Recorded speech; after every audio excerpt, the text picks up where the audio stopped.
Hello friends, welcome to our channel. Today we're going to take a look at another horrible case with you. The case of Amanda Plasse. Amanda Lynn Plasse was born on December 11, 1990 in Choppy, Massachusetts, where she grew up with her sister Emily and brother Nicholas. Her mother, Michelle Myers, described Amanda as a free-spirited individual who often seemed out of place in the present time.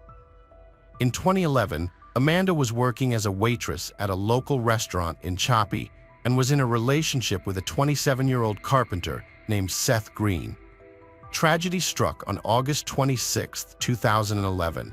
Seth called 911 and reported that he had found Amanda lying unresponsive in the kitchen of her apartment. When police and paramedics arrived, they found that Amanda was already deceased from multiple stab wounds to her chest, throat, and abdomen. The scene was immediately cordoned off and investigations were initiated. Seth was found sitting on the porch, visibly distressed and emotional. Detectives carefully searched Amanda's apartment for evidence, but the perpetrator had managed to escape the scene. The investigation was ongoing, with the goal of identifying the person responsible for Amanda's murder and bringing them to justice. Detectives began their investigation at the crime scene, where they found a significant amount of blood splatter in the kitchen, indicating that this was where the attack occurred. The evidence suggested that a knife was the likely murder weapon, and it was taken by the perpetrator. Further analysis revealed visible shoe prints from Nike sneakers on the floor and broken window glass, bearing a palm print in one of the rooms. Given the type and number of wounds on Amanda's body, detectives suspected that the perpetrator was someone Amanda knew, and the motive was likely a personal vendetta. As a result, they brought Amanda's boyfriend, Seth Green, in for questioning at the police station. When Seth arrived at the police station, he appeared visibly shaken, overcome with emotion over the loss of his girlfriend. The investigators were interested in determining his emotional response. During the interrogation, Seth explained that he had spent the entire day at work and had planned to give Amanda a ride to her workplace, but was unable to do so due to his own work schedule. Seth had a limited relationship with Amanda, but he loved her and had no motive to harm her. As a carpenter, Seth used various tools at work, including a knife on his tool belt. However, he consistently left his tools at work after his shift, and this day was no exception. After finishing his work, Seth changed his clothes, left his tools behind, and went to meet Amanda. He understood why he was the main suspect, but he denied any involvement in her death. The police investigation confirmed Seth's alibi, and he passed a polygraph test. Additionally, the boots he was wearing when the police arrived didn't match the Nike sneakers found at the crime scene, further ruling out his involvement. Amanda's tragic death led to a complex investigation. Initially, the police explored the possibility that her ex-boyfriend was involved, but further inquiry ruled him out as a suspect. He provided a DNA sample and fingerprints, which did not match the evidence found at the crime scene. Moreover, he had a solid alibi, eliminating him from the list of potential perpetrators. The family's pain deepened when they found out that some police officers had taken photos of Amanda's body while the state police were on their way to the crime scene. These officers shared the disturbing images with other officers and civilians, breaking the family's trust with the authorities and adding to their emotional pain. The case remained stagnant for approximately 2 years until investigators decided to review the evidence again. During this review, a crucial clue was discovered on a dry erase board in Amanda's bedroom. The message, "Dennis was here 8/11, had gone unnoticed until then. Considering the date, this message became significant. It was just 15 days before Amanda's body was discovered in her apartment. The revelation sparked questions. Who was Dennis, and was he connected to Amanda's death? The police had not come across this name throughout the entire investigation. Detectives analyzed Amanda's phone records and social media posts to see if she had any connections to someone named Dennis. Amanda's ex-boyfriend reported to the police that her apartment had been broken into several times when she was not home. Amanda suspected a young man whose name started with the letter D. She knew this man and wanted to resolve the issue peacefully, so she decided to talk to him first.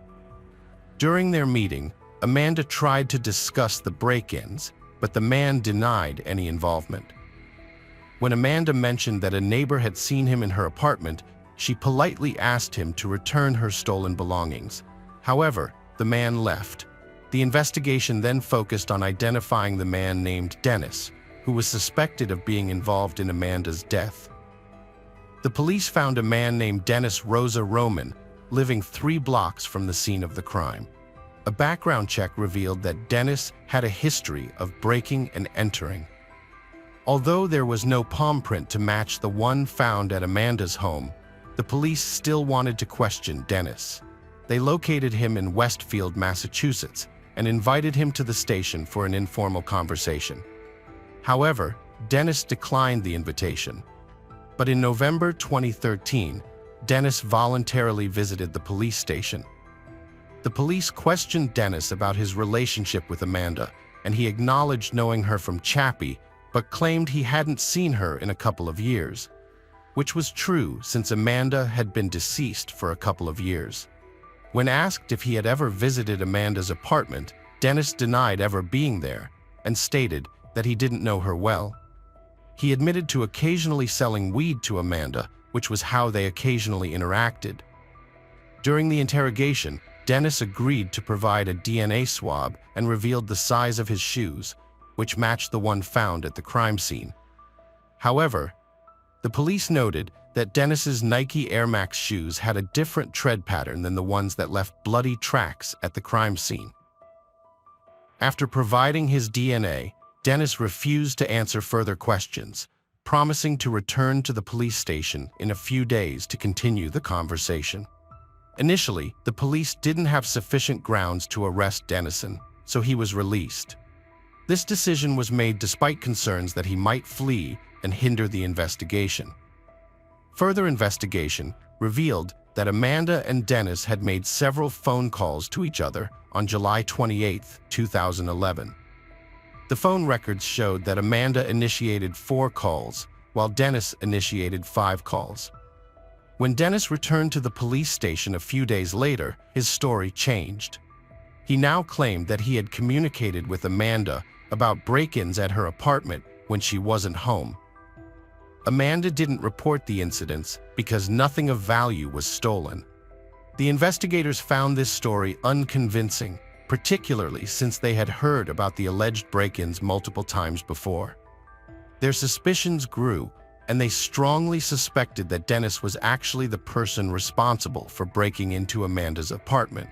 As Rosa Roman continued to alter his initial statement, the investigators became more confident that he was hiding something crucial to the case. The priority shifted to uncovering the truth about his involvement in Amanda's death and determining what secrets he was trying to conceal.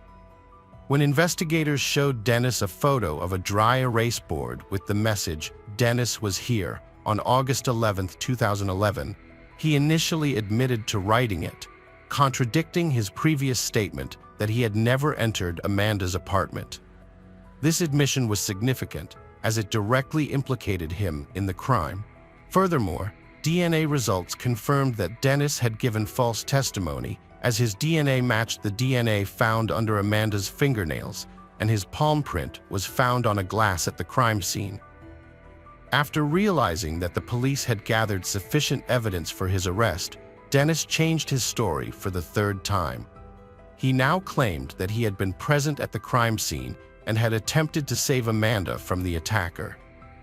However, he refused to name the alleged attacker, citing concerns for his and his family's safety. Instead, he provided a detailed description of the person he claimed was responsible for Amanda's death. Dennis described the alleged attacker as a tall, white, light-skinned individual with blue eyes, weighing between 170 and 200 pounds.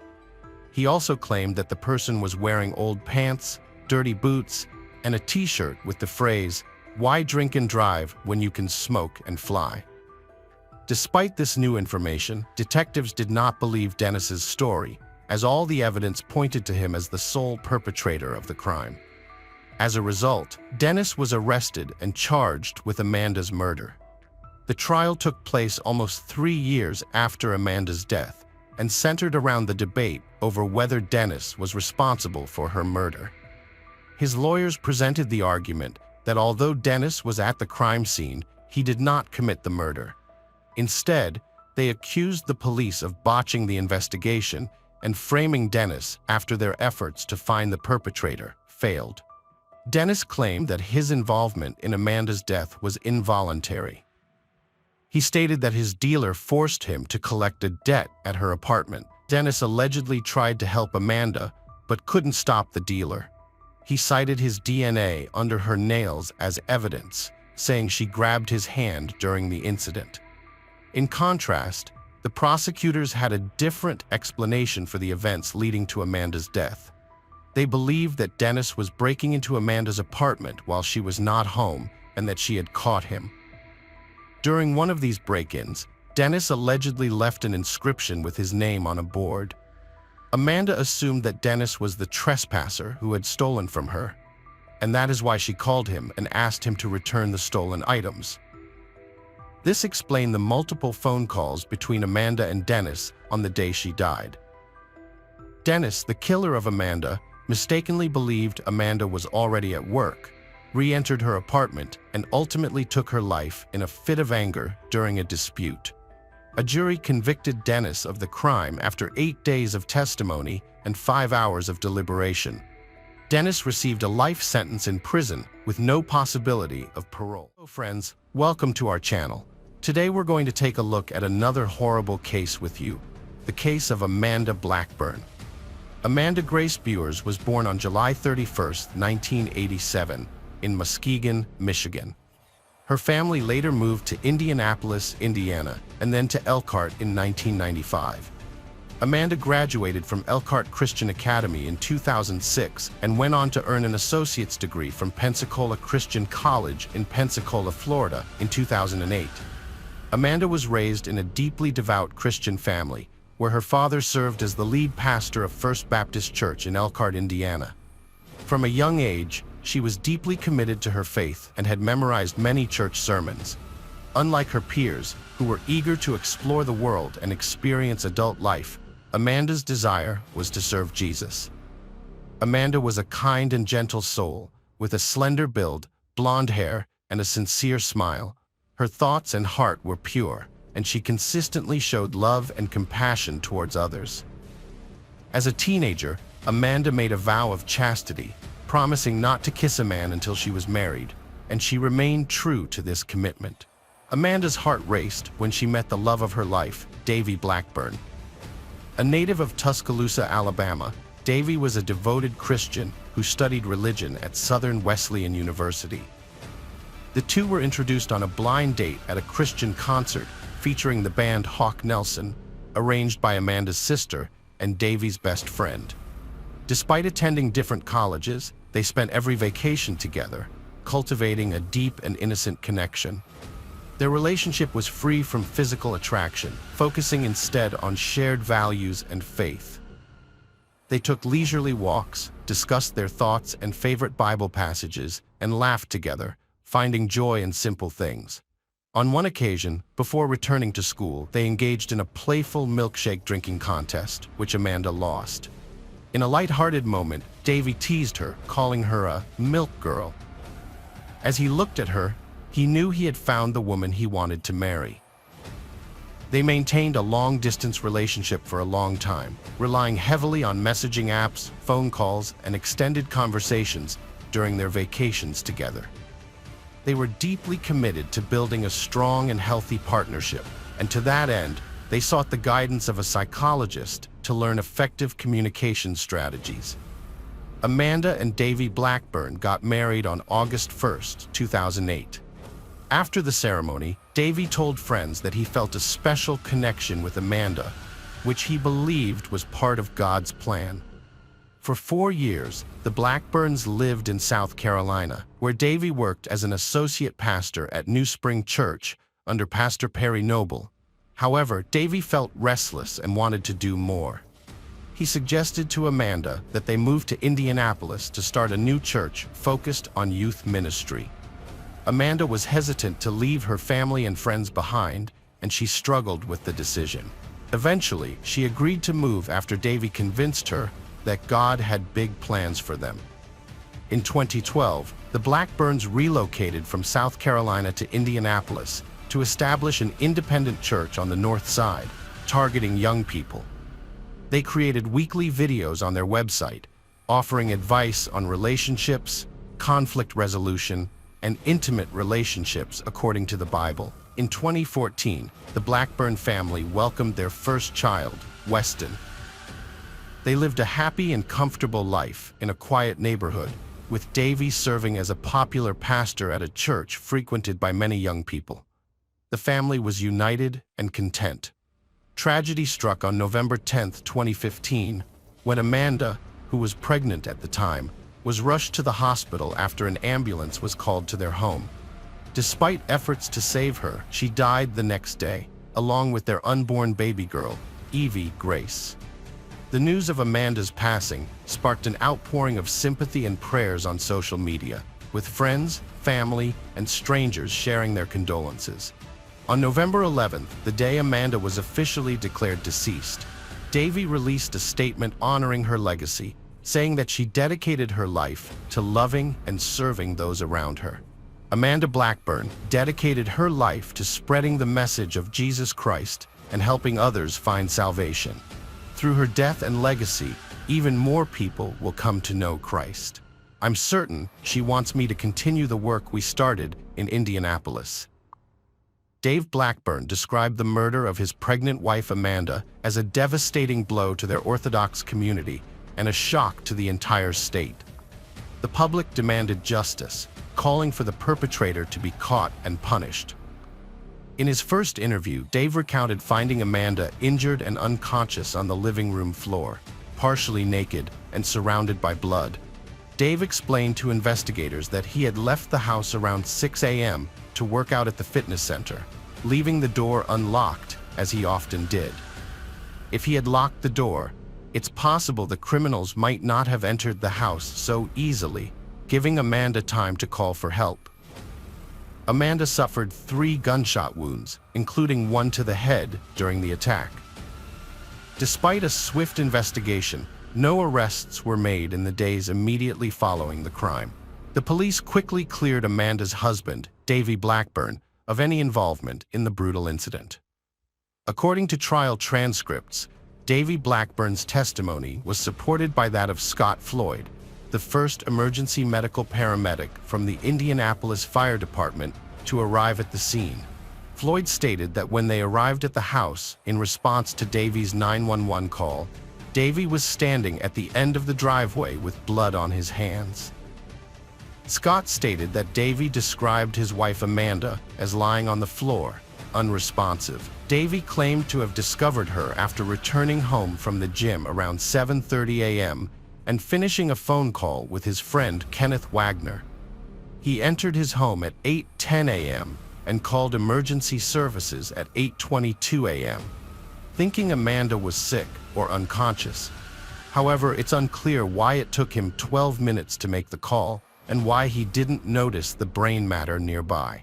An emergency room doctor testified that the blood on her head was coagulated, suggesting the gunshot wound occurred around 2 hours earlier. Davy claimed to have only called his father after calling 911. Authorities verified his alibi using surveillance footage from the gym, and he was not considered a suspect.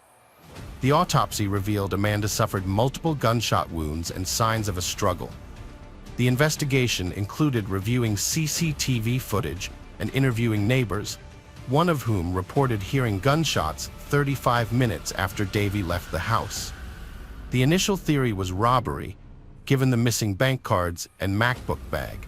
Police discovered a series of burglaries in the area, including one at a nearby home where a woman reported her phone, laptop, and keys stolen. Another home on Sunnyfield Court was burgled, with several items missing, including a Tiffany pearl necklace and a pink women's sweater. 5 minutes later, Davy reported a burglary at his own home. police looked for connections between the crimes and released images of possible suspects. Davey was confident in the police's efforts to catch his wife's killer, and investigators were hopeful that promising leads would soon lead to the perpetrator. The key clues that helped track down the suspects were a stolen pink sweater, cell phone records, and an ATM receipt. These were found in a stolen Chrysler Sebring, recovered near the Blackburns' home. The debit card on the receipt matched one of Amanda's stolen cards. The investigation into the crime led to a crucial discovery when a search warrant was obtained to review the ATM camera footage. The video showed the driver covering his face with a stolen pink sweater. By combining DNA testing, surveillance footage, and eyewitness accounts, the police were able to identify the suspects. DNA analysis of the sweater revealed that J.N. Watson was one of the individuals involved. This identification was a significant milestone in the case. Further investigation involved obtaining cell phone records. Watson's phone number was already in the database due to a previous burglary conviction for which he was on parole. The records of Diana Gordon's cell phone were also obtained. The data showed that both Watson's and Gordon's phones were in the vicinity of the crime scene when the incident occurred. Moreover, the phone records indicated that Gordon and Watson were near the Chase Bank, where Amanda's debit card was used on the day of the murder. The final piece of evidence fell into place with the identification of Larry Taylor. By examining surveillance footage in the area, the police were able to identify Taylor's phone number and subsequently trace his address. Following the incident, a new development emerged when a gun was reportedly found near the Blackburn home. A man handed the gun over to the Broad Ripple Fire Department, claiming to have discovered it outside the home. Forensic experts analyzed the gun, and after 2 weeks of investigation, police arrested 18-year-old Larry Taylor and 21-year-old J.N. Watson for Amanda Blackburn's murder. A third suspect, 24-year-old Diana Gordon, was taken into custody for a parole violation, but he was not charged with a felony since he did not enter the Blackburn home. Once the crime lab results were in, it was confirmed that the gun found near the victim's home was the murder weapon. All 3 suspects were apprehended. When questioned, Larry Taylor admitted to shooting the woman twice because she allegedly jumped on him and he feared she would scratch him. He then shot her in the back of the head as she lay on the ground and proceeded to watch her bleed to death. A criminal trio, consisting of Taylor, Watson, and Gordon, targeted the Blackburn house on November 10th with the intention of stealing money. The husband had left the front door unlocked when he went to the gym, making it an easy target. Upon entering, they confronted Amanda and Taylor, hit her with a gun to subdue her. Watson and Gordon, feeling uneasy, decided to leave and use the stolen bank cards to withdraw cash from an ATM. They attempted to get $500 from one ATM, but were unsuccessful, and then managed to withdraw $1,400 from another. Their actions were caught on CCTV. The duo returned to the Blackburn house to pick up Taylor, but in their absence, Amanda regained consciousness and fought back against her attacker. Taylor tackled her to the ground and later admitted to shooting her. After the crime, Taylor placed the stolen debit cards in an accomplice's car. The Blackburn home was the third target of the day for the trio. Earlier, they had broken into a house where the resident was asleep, stealing a laptop, wallet, and car. They were caught on camera, but ignored it and moved on. Their next target was another home, which they broke into through a patio window, stealing 4 TVs, a laptop, jewelry, and some unusual items, including a bag of oranges and a pink sweater that would eventually help the police identify them. Court documents revealed the evidence gathered by police against the suspects. The most crucial piece of evidence was Jaylen Watson's DNA, found on a pink sweater used to cover his face during a surveillance video. The sweater was stolen during the second burglary, and Watson used it to conceal his identity while trying to withdraw cash with Amanda Blackburn's stolen bank card. In exchange for a reduced sentence, Watson and Diana Gordon cooperated with the investigation. Larry Taylor, however, waived his right to remain silent and admitted to being near the burglary scene.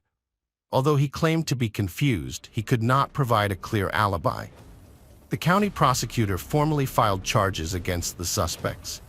Larry Taylor faces 13 charges, including felony murder for knowingly killing Amanda Blackburn. Jalen Watson is charged with a felony, and both he and Taylor face multiple counts of burglary, robbery, and theft. Diana Gordon, already in custody for a parole violation, also faces burglary charges. A fourth individual was aware of the robberies, burglaries, and other crimes but did not participate. After questioning, this person was released. The Indianapolis Metropolitan Police Department's Violent Crimes Unit collaborated with the Gang Unit and federal marshals to apprehend Taylor. Police Chief Rick Height commended the cooperative efforts that led to Taylor's arrest, praising the detectives who worked tirelessly to solve the city's murders without rest. Thanks to Assistant U.S. Attorney Josh Minkler and Prosecutor Terry Curry, justice was served, partly due to the victim's pregnancy. Prosecutors considered filing additional charges related to the fetus, although they found no evidence to support rape charges. Larry Taylor's first trial, held in December 2021, was cut short when it was discovered that a juror had discussed the case with fellow jurors. This led to a mistrial. The second trial, held in October 2022, featured a more rigorous jury selection process. Over 100 potential jurors were called and had to fill out a 16-page questionnaire to assess their ability to reach a fair verdict. Larry Joe Taylor was sentenced to 86 years in the Indiana State Correctional Institution for Amanda Blackburn's murder and additional burglary charges.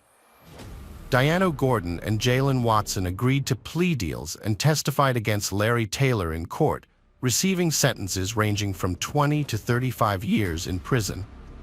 Both Watson and Taylor are currently incarcerated in the Marion County Jail.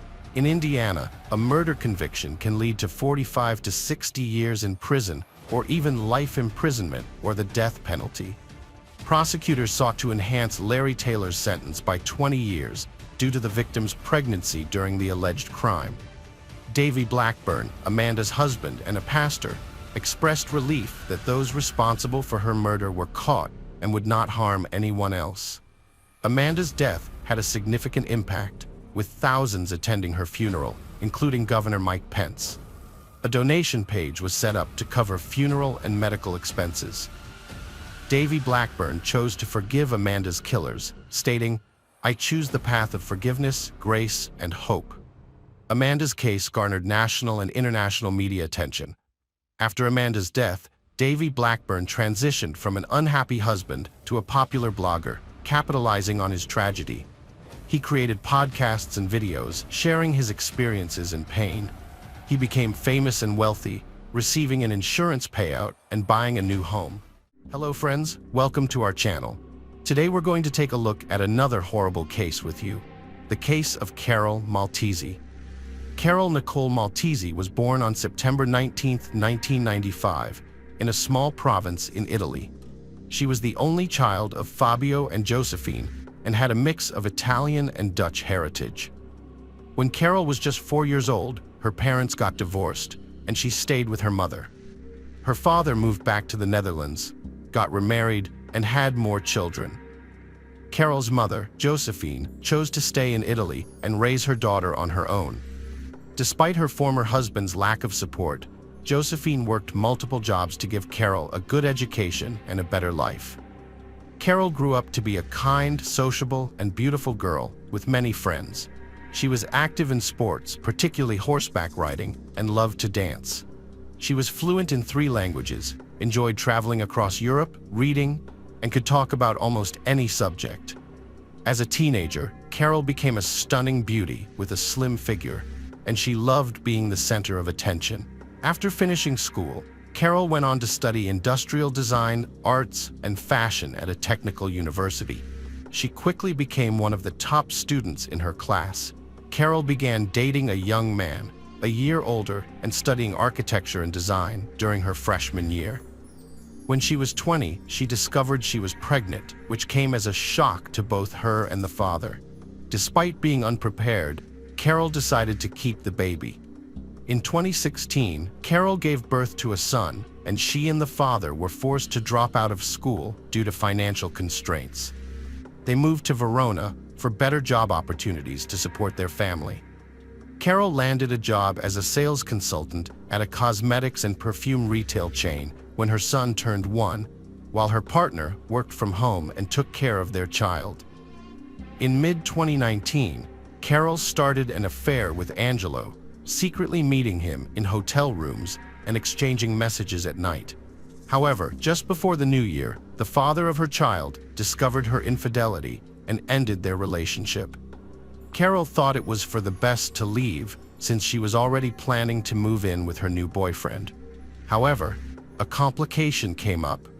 Angelo still lived with his parents, and it wasn't possible for Carol to move in there with her child from a previous relationship.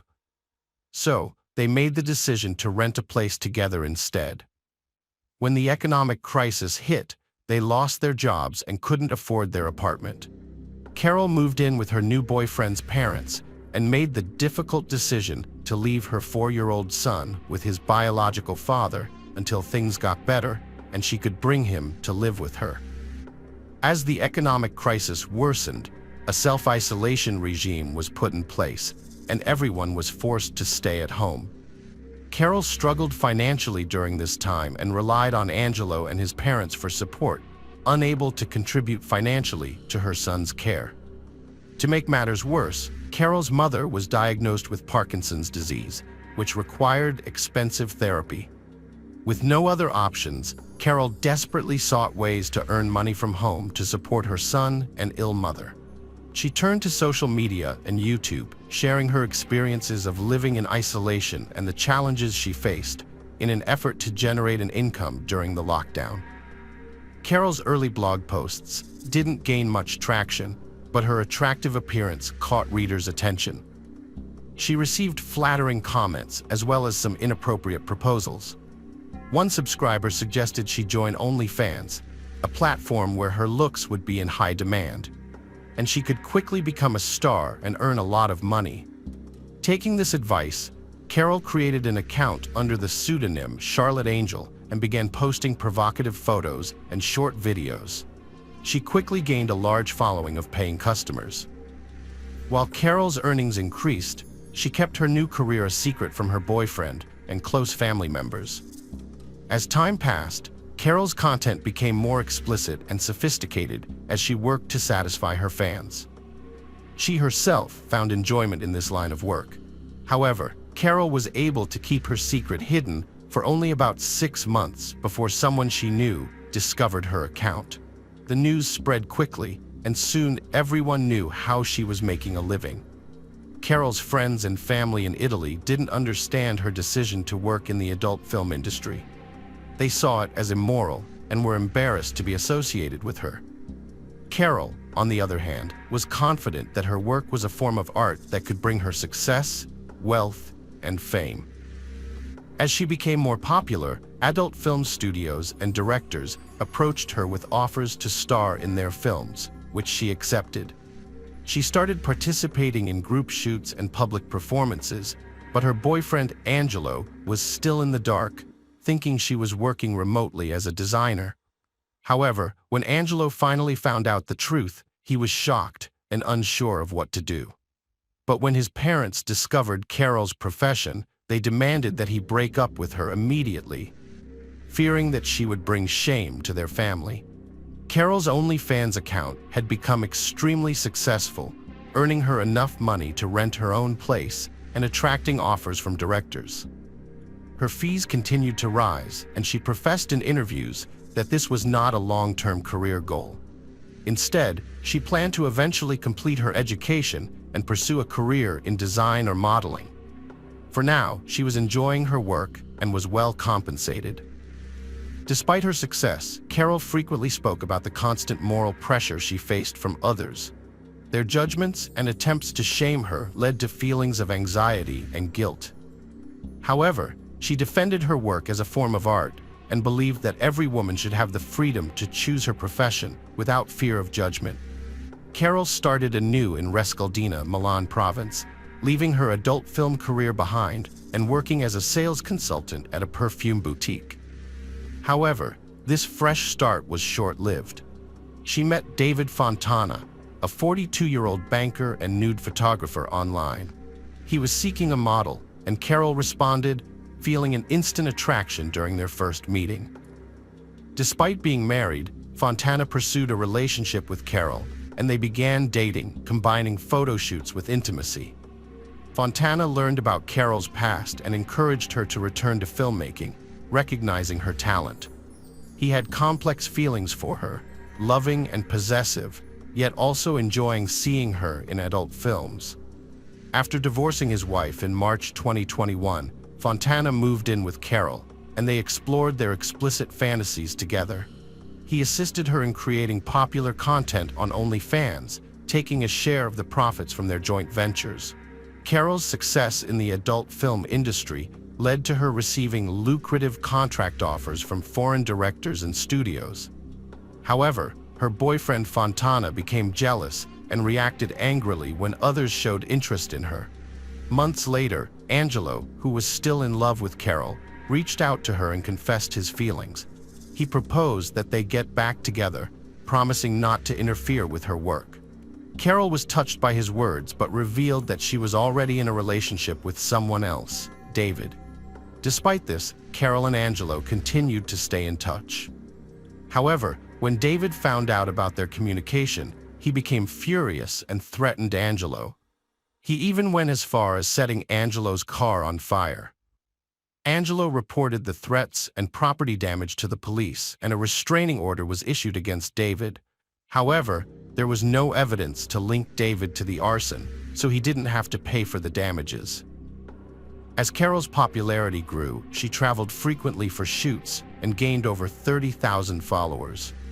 She was saving money to buy a home, take her son with her, and eventually leave the adult film industry to focus on raising him and finding a new job. Meanwhile, she started creating custom videos, which became a profitable venture. Carol received scripts from fans who paid her to bring their fantasies to life.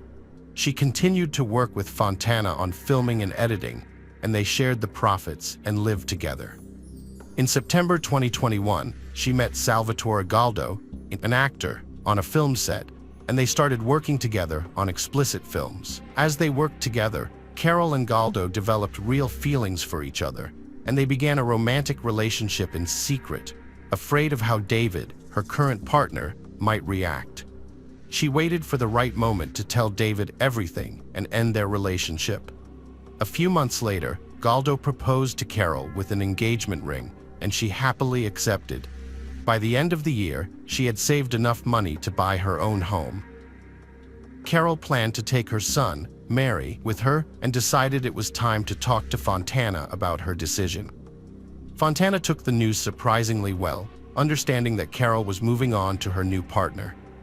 However, they still had unfinished projects that they had already been paid for, so they agreed to complete the work and then go their separate ways. Carol's sudden and mysterious disappearance in 2022, similar to Carol's earlier vanishing act, left everyone stunned. She abruptly stopped acting in films, discontinued her online streams, and ceased communication with colleagues. Moreover, she refused to accept new project offers from directors.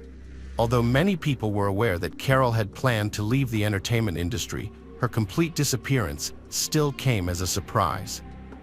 Carol's friends and husband, Salvatore, grew concerned when she stopped responding to their calls. Despite her reassurances via social media, they sensed something was amiss. Months passed, and Carol's occasional social media posts revealed she'd gone on a seaside vacation without telling anyone. Her brief, curt responses only added to their unease. On March 20, 2022, a passerby discovered large black trash bags near a rocky cliff in the Italian community of Borno. Upon approach, the passerby found human fingers poking through the torn polyethylene. He immediately reported the gruesome find to the police, who discovered 4 bags containing a human body divided into 18 parts. The remains were so disfigured that identification seemed impossible. Forensic experts determined the young woman had died at least 2 months prior, but the cause of death remained unknown. It was clear the body had been stored in a freezer before being dumped, likely to keep it hidden. The criminal had removed distinctive features, tattoos, and skin pieces, then burned, cut, and doused the skin in acid to conceal the tattoos. Despite this, investigators pieced together tattoo fragments and matched them to a missing persons database. A news report about the body led a woman from the adult film industry to recognize the tattoos as belonging to a missing colleague, Charlotte. This information allowed law enforcement to identify Carol, who had become engaged to her coworker, Salvatore Galdo, before her disappearance. What's curious is that he didn't report her missing. Salvatore became the prime suspect, but his distraught reaction and conversation history with Carol seemed genuine. However, his story didn't add up, leading to another suspect, David, being questioned. David showed up at the police station to report Carol missing, oblivious to the recent discovery. His nervous, contradictory story eventually led to his confession. He had accidentally killed Carol. David Fontana claimed to be filming a scenario for a client who had paid a large sum of money. The script involved binding a woman, taping her mouth shut, covering her head with a bag, and brutally beating her with various tools, including a hammer. David was supposed to pretend to inflict severe pain without actually harming her. However, he allegedly went too far and struck her with a hammer, fracturing her skull. Instead of calling for help, he ended her suffering with another blow. Panicked, he dismembered the body and stored it in his freezer for over 2 months before deciding to dispose of it. The investigation revealed that David was the mysterious client who had orchestrated the entire scenario to exact revenge on the woman, Carol, who had decided to leave him. During the torture session, he extracted her phone password, which was supposedly part of the script. On January 11th, David fatally struck Carol with a hammer and used her credit card to buy a freezer, saw, and axe to dismember her body. He disfigured the body to prevent identification and stored the parts in the freezer for over 2 months. During this time, he communicated with Carol's relatives and friends on her behalf, creating the illusion that she was alive. By the end of March, David decided to dispose of the body by dumping it off a cliff. However, the remains were discovered 2 days later, and authorities tracked him down within a week. At the trial, David expressed remorse and claimed that he loved Carol and had taken her life unintentionally. Despite his claims, the court found David guilty of manslaughter and sentenced him to 30 years in prison, ordering him to pay compensation to Carol's son, mother, and the father of her child. Surprisingly, the dismemberment of the body was not considered an aggravating factor, making David potentially eligible for parole. Hello friends, welcome to our channel. Today we're going to take a look at another horrible case with you. The case of Diana Maria Care Lopez Pinel. Diana Maria Care Lopez Pinel, born on August 12, 1998 in Madrid, came from a wealthy and close-knit family. Her parents, Diana Cristina Lopez Pinel and Juan Carlos, had a sister named Valeria. However, their family life was disrupted in 2013 when her parents divorced, leading to depression and competition between the sisters for their mother's attention. Despite the divorce, their father remained involved in their lives and would visit them regularly during vacations.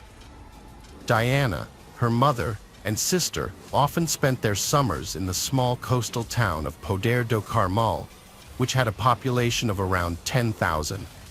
In the summer of 2016, they returned to their favorite vacation spot, Alba do Carmo, to enjoy the peace and beauty of the area. On the evening of August 21st, Diana told her mother that she was going to meet her friends at Valinclan Park to celebrate the Feast of the Virgin Carmen. It seemed like it would be just another typical summer evening. Diana regularly walked in Valinclan Park, which was close to her family's cottage. Her mother saw no problem with this and let her go there again. That evening, Diana had a good time with her friends, unaware that it would be their last encounter. After saying goodbye to her friends, she met Paso Diana Ariel, an acquaintance, near a pizzeria she often visited. They parted ways around 2:30 a.m., making Paso Diana Ariel the last person to see Diana that night. The morning of August 22, 2016, was a nightmare for Diana's mother, Maria Care Lopez Pinel. When Diana didn't return from a party, her mother became alarmed. The girl's phone was off or out of range, and her prolonged absence was unusual. Based on the information Diana's mother provided, it seemed that Diana didn't have any significant emotional or mental health issues, despite experiencing her parents' divorce. Maria immediately reported her daughter missing to the police at 8:30 a.m. Police investigated the mysterious disappearance of Diana Maria Care Lopez Pinel. Diana, also known as Diana, vanished without a trace, leaving behind only cryptic clues. The last messages she sent were to a friend in Madrid via WhatsApp, in which she described being stalked by a stranger who would shout strange phrases, frightening her. These messages were her final contact with the outside world. To retrace Diana's steps, the police searched the road she would have taken to get home.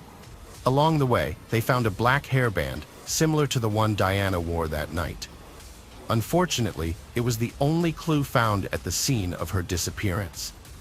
Investigators had no other leads, despite questioning Diana's friends, who couldn't provide any helpful information.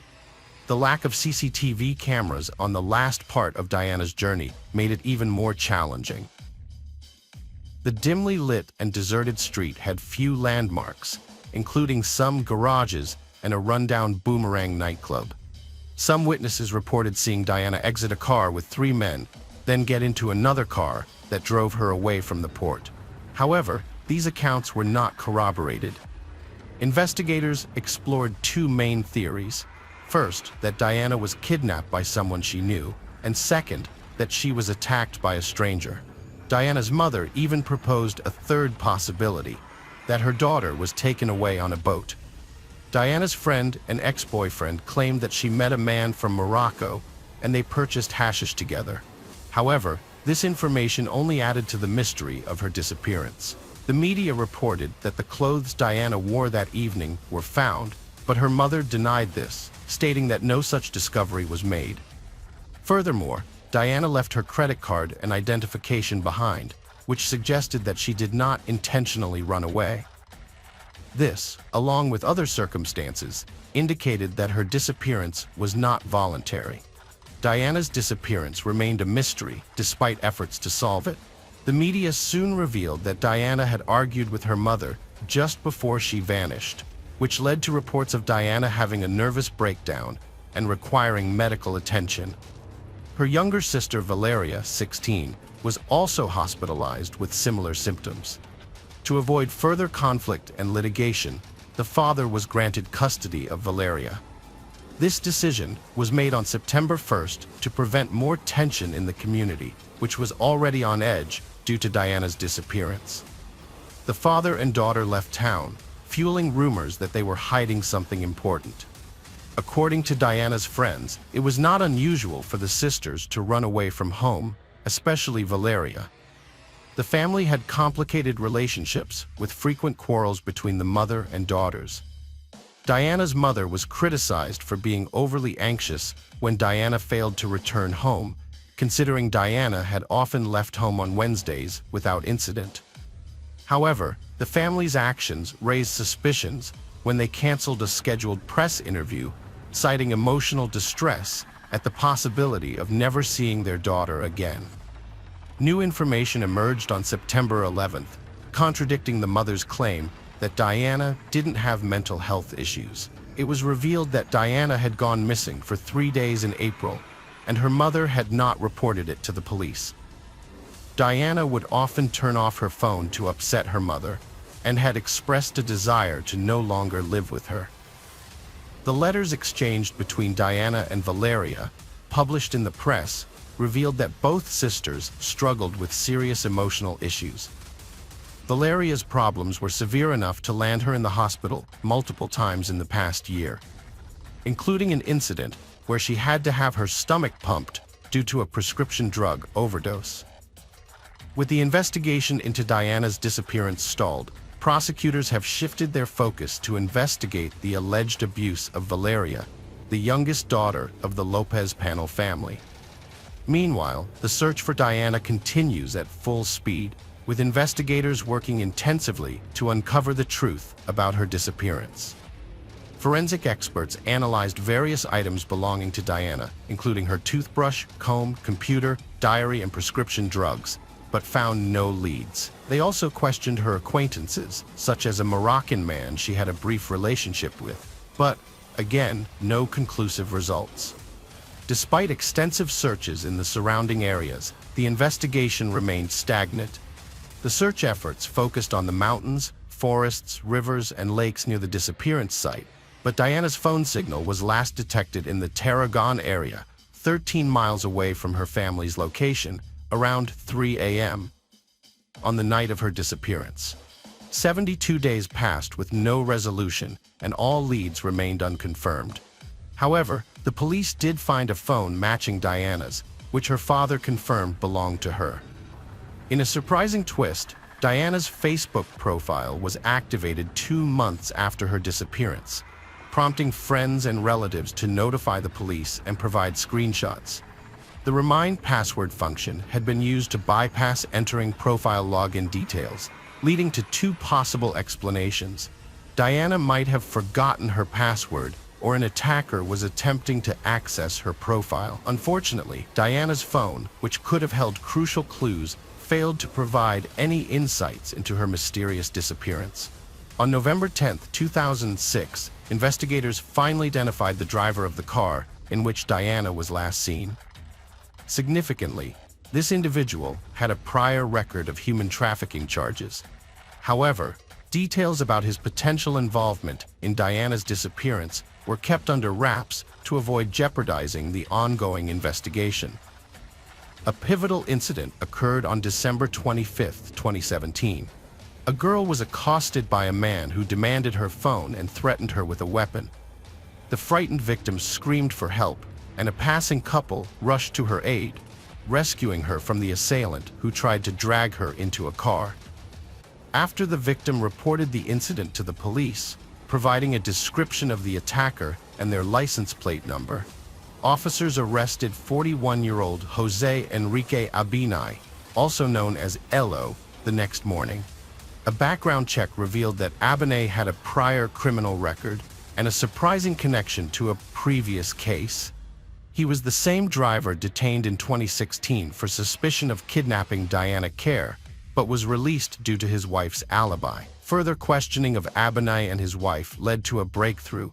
The wife confessed to previously lying, stating that her husband was not at home on the night of Diana's disappearance and did not return until 4 a.m. Under pressure, Abinay finally admitted to accidentally hitting Diana with his vehicle and fearing the consequences, disposing of her body rather than reporting the incident to the police. José's original story changed when he confessed to kidnapping and murdering Diana. He claimed that he went to the beach to collect gasoline from abandoned cars and came across Diana there. José kidnapped Diana, attempted to sexually assault her, and eventually strangled her. Diana Kerr's disappearance was a long and distressing ordeal for her family and those who followed the case. The nearly 500-day investigation, accompanied by relentless media speculation, only added to her loved one's suffering. The unfounded accusations against Diana's parents further complicated and hindered the investigation. Nevertheless, through diligent investigation and the testimony of a second victim, investigators gathered sufficient evidence to identify the perpetrator. Diana will be fondly remembered by her loved ones as a vibrant and lively young woman who tragically crossed paths with a violent criminal.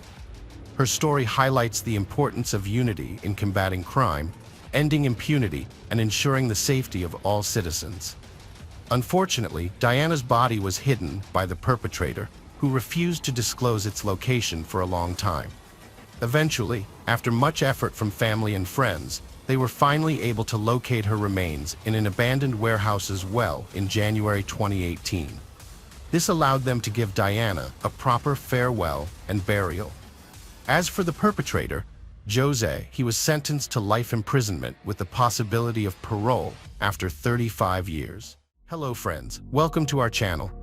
Today we're going to take a look at another horrible case with you, the case of Amato family. Margaret and Chad Robert Amato got married in the mid-1900s. At the time, Margaret had a 3-year-old son named Jason from a previous marriage. Chad was not deterred by this and was willing to raise Jason as his own. They had 2 more sons, Grant and Cody. Grant was very shy and found it difficult to make friends, so he relied on his brothers for companionship. As he grew up, Grant remained modest and introverted, still struggling to connect with his peers. After their eldest brother Jason left home, Grant became especially close to Cody. The 2 brothers pursued medical degrees together and eventually became anesthesiologists. However, Grant often made mistakes and needed Cody to double-check his work. In August 2018, Cody took a break from work and decided to travel the world for a change of scenery. He dreamed of visiting Japan and invited Grant and their best friend, Jeremy, to join him on the journey. Grant became fixated on a mysterious webcam model named Sylvie, aka Sylvia Vanessa Lavova from Bulgaria, after meeting her on a website where he paid for private online interactions with various women. He began to believe that Sylvie genuinely cared for him and that they could have a real relationship. To ensure her loyalty, Grant spent thousands of dollars daily and showered her with expensive gifts such as lingerie and jewelry, which she would wear during their video calls. Desperate to impress Sylvie, Grant fabricated stories and lost touch with reality. He lied about living alone in a large house, owning a successful business, and having the ability to lavish her with money. To back up his claims, Grant sent her large sums of money, starting with a few thousand, then $10,000, and eventually $100,000 as a birthday gift. Grant's excessive spending from his parents' accounts eventually caught their attention. At first, he claimed it was for his online project, but Chad and Margaret soon realized he was lying. This led to a major family argument, with his father demanding he leave the house immediately. However, his mother and Cody intervened on his behalf. The family recognized that Grant was struggling with severe internet addiction, yet they were shocked to discover that he had spent nearly $200,000 from their accounts. A search of his room revealed vials of potent substances, which Grant claimed he used to cope with the emotional strain. His parents decided to cut off his access to their accounts and planned to send him to a rehabilitation clinic for treatment of his drug and internet addictions. Feeling desperate, Grant threatened to end his life. He stormed out of the house, got into his car, and sped away. It was later discovered that Grant had driven to his aunt and uncle's house, damaging their fence and garage wall in the process. His relatives, aware of the turmoil within the Amato family, took pity on him and offered him a place to stay until things calmed down. Grant's parents asked him to stop seeing Sylvie, but he didn't listen. Instead, he stole thousands of dollars from his kind relatives to pay for his interactions with her. When his aunt found out, she told his parents, who promised to handle the situation and get the stolen money back if she didn't call the police. Chad, Grant's father, went to the relative's house and took Grant, who desperately needed help. Chad, along with Margaret and Cody, realized that talking to Grant wasn't working and that if he left home, he would likely steal again. So, they gave him an ultimatum. Either he would go to a rehab clinic to get treatment for his addiction, or he would face jail time for theft. Grant reluctantly agreed to enter the clinic, where he would spend 2 months away from temptations. Grant was admitted to a medical institution in December 2018 to receive treatment for his drug and internet addictions. While he was in treatment, his parents accessed his computer and were shocked to discover that he had been spending thousands of dollars a day from their family accounts on a woman named Sylvie. They found intimate online interactions between Grant and Sylvie, which Grant had recorded and repeatedly watched. Grant's parents decided to contact Sylvie and inform her that the man who had been showering her with gifts and money was not a successful businessman, but rather an unemployed addict who had stolen the funds from his family. They warned Sylvie that Grant could face criminal charges for his actions.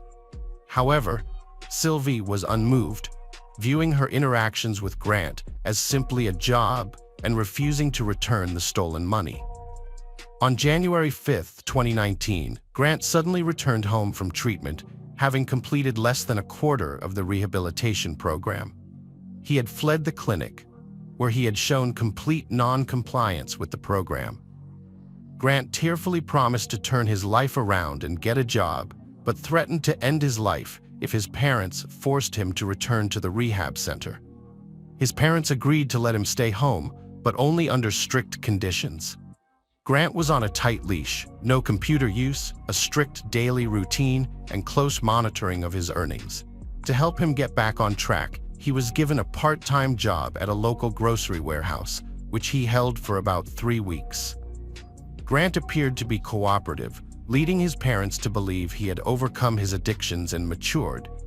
However, on Thursday, January 24, 2019, Grant convinced his mother to let him use the laptop for a short time to check his email and post his resume online, hoping to find a better job than his current warehouse position. Margaret trusted her son and allowed him to use the laptop, a decision that would prove to be a critical mistake.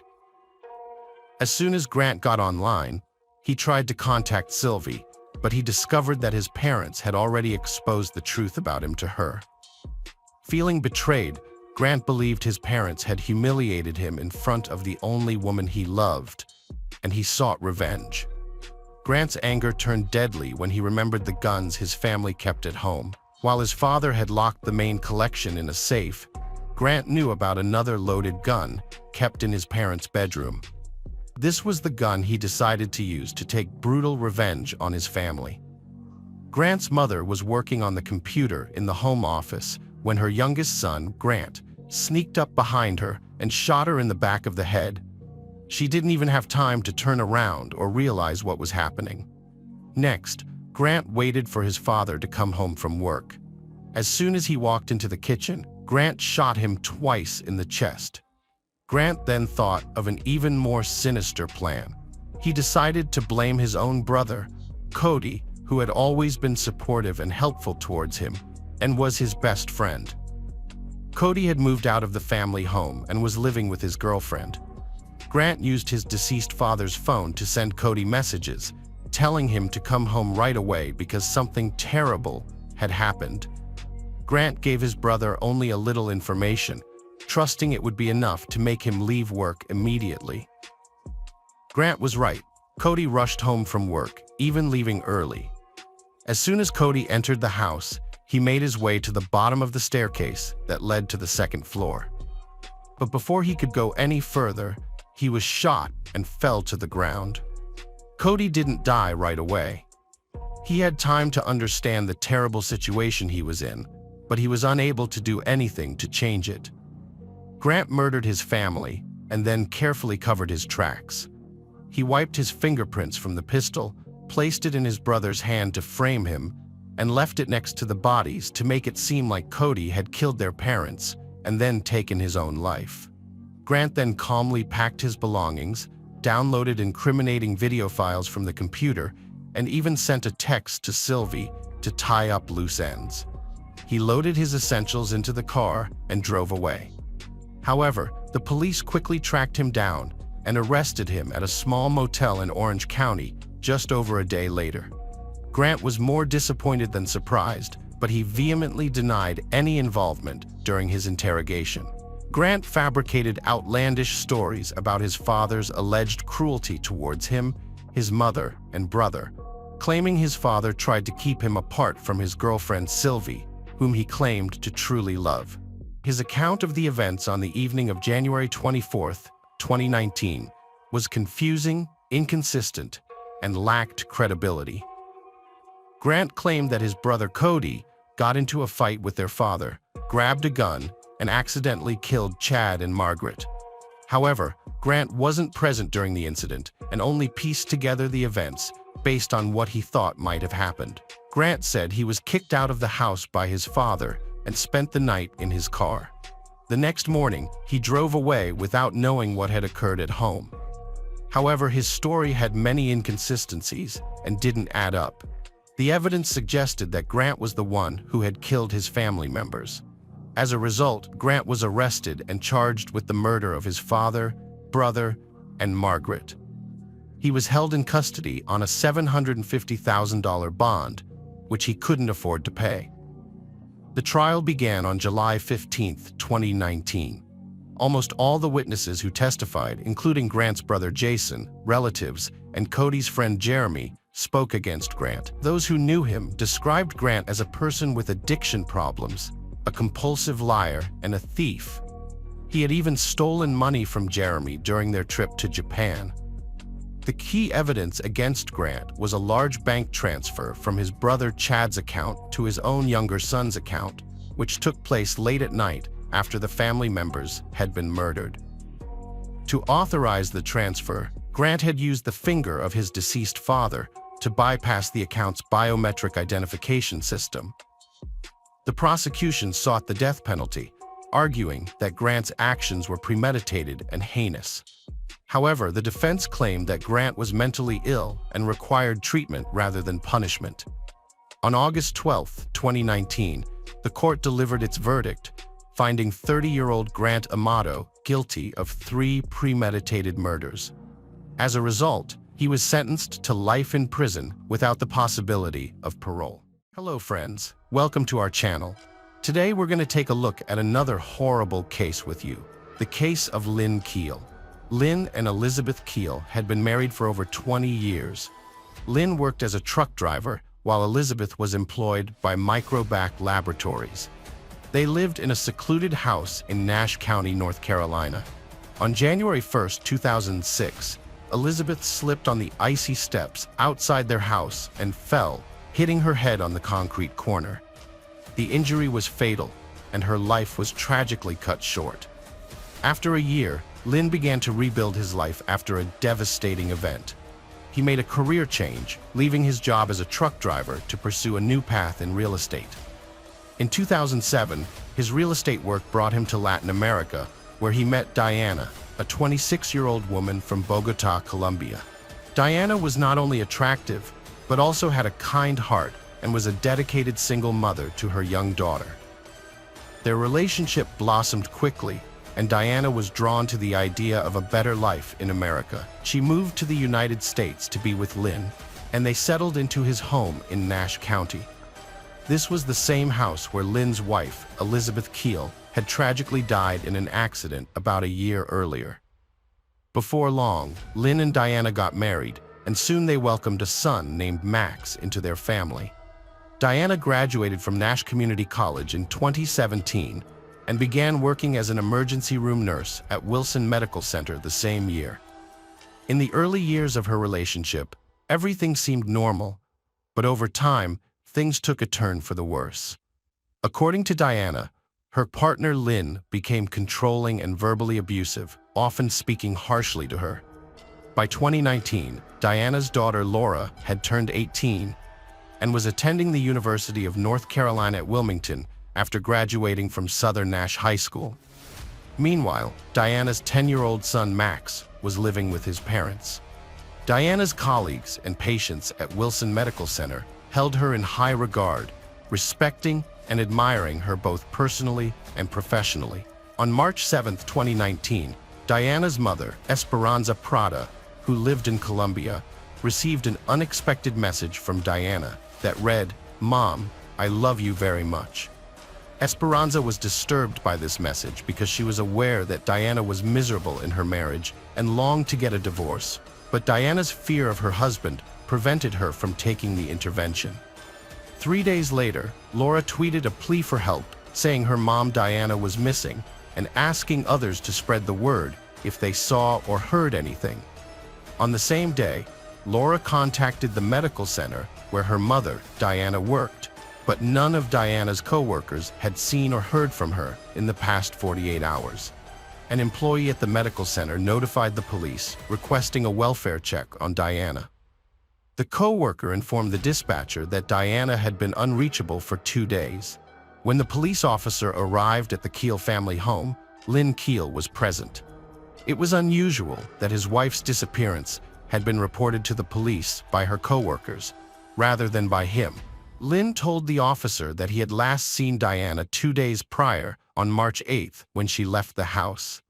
The presence of her car still parked outside the house raised further suspicions. Lynn was summoned for further questioning. When interrogated, 57-year-old Keel stated that his wife had gone out to run errands but never came back. He claimed she sometimes left for several days at a time, but his explanation was not believable. He was released without being charged. Meanwhile, Diana was reported missing, prompting the police to launch a search for her. The investigation revealed that Diana hadn't used her cell phone or bank cards in several days, which was a disturbing sign. The house where this incident took place is located in a secluded area, far from any neighbors who could provide valuable information to the police. Despite this, detectives discovered that on the morning of March 8th, Diana and Lynn had a loud and intense argument on their front porch. On the day Diana went missing, a courier delivered a package addressed to her, making him the last person to see her, aside from her husband, Lynn Keel. After speaking with Diana's co-workers, the police were convinced that she wouldn't abandon her 10-year-old son and flee. The only reason Diana didn't divorce Lynn was her fear of losing custody of her child. Everyone the detective interviewed suspected only one person of being involved in Diana's disappearance: her husband, Lynn Keel. Early in the investigation, a troubling discovery was made. 2 years prior to Diana's disappearance, Lynn had taken out a life insurance policy on her worth over $1 million, with him as the sole beneficiary. A domestic dispute had taken place at the Keel house in 2008, although no further action was taken. Just 2 days into the investigation, the police received a disturbing call. A North Carolina Department of Transportation employee reported finding something on Pokes Hole Road. A man called the police to report something suspicious in the woods, saying he wasn't sure what it was, possibly a body, but he didn't know how far in it was. The dispatcher asked if it was at the end of the road, and the caller confirmed he would wait there. Tragically, what the caller had stumbled upon was Diana's body, which appeared to have been there since the day she went missing. It turned out the caller was a worker who had been checking an illegal dumping site when he made the discovery. The body was found on Pokes Hole Road, a dead-end street surrounded by farmland. Considering the location was 30 miles from Diana's home, it was fortunate that the police found her body when they did. If not for the worker's discovery, it could have taken the police much longer to find her. At the police station, the investigators questioned Lynn about Diana's disappearance. He stuck to his story, claiming that she would often leave for several days, but always come back. However, this contradicted what her co-workers, relatives, and friends had said. It was common knowledge that Lynn Keel exerted total control over his wife's life, even preventing her from socializing with friends.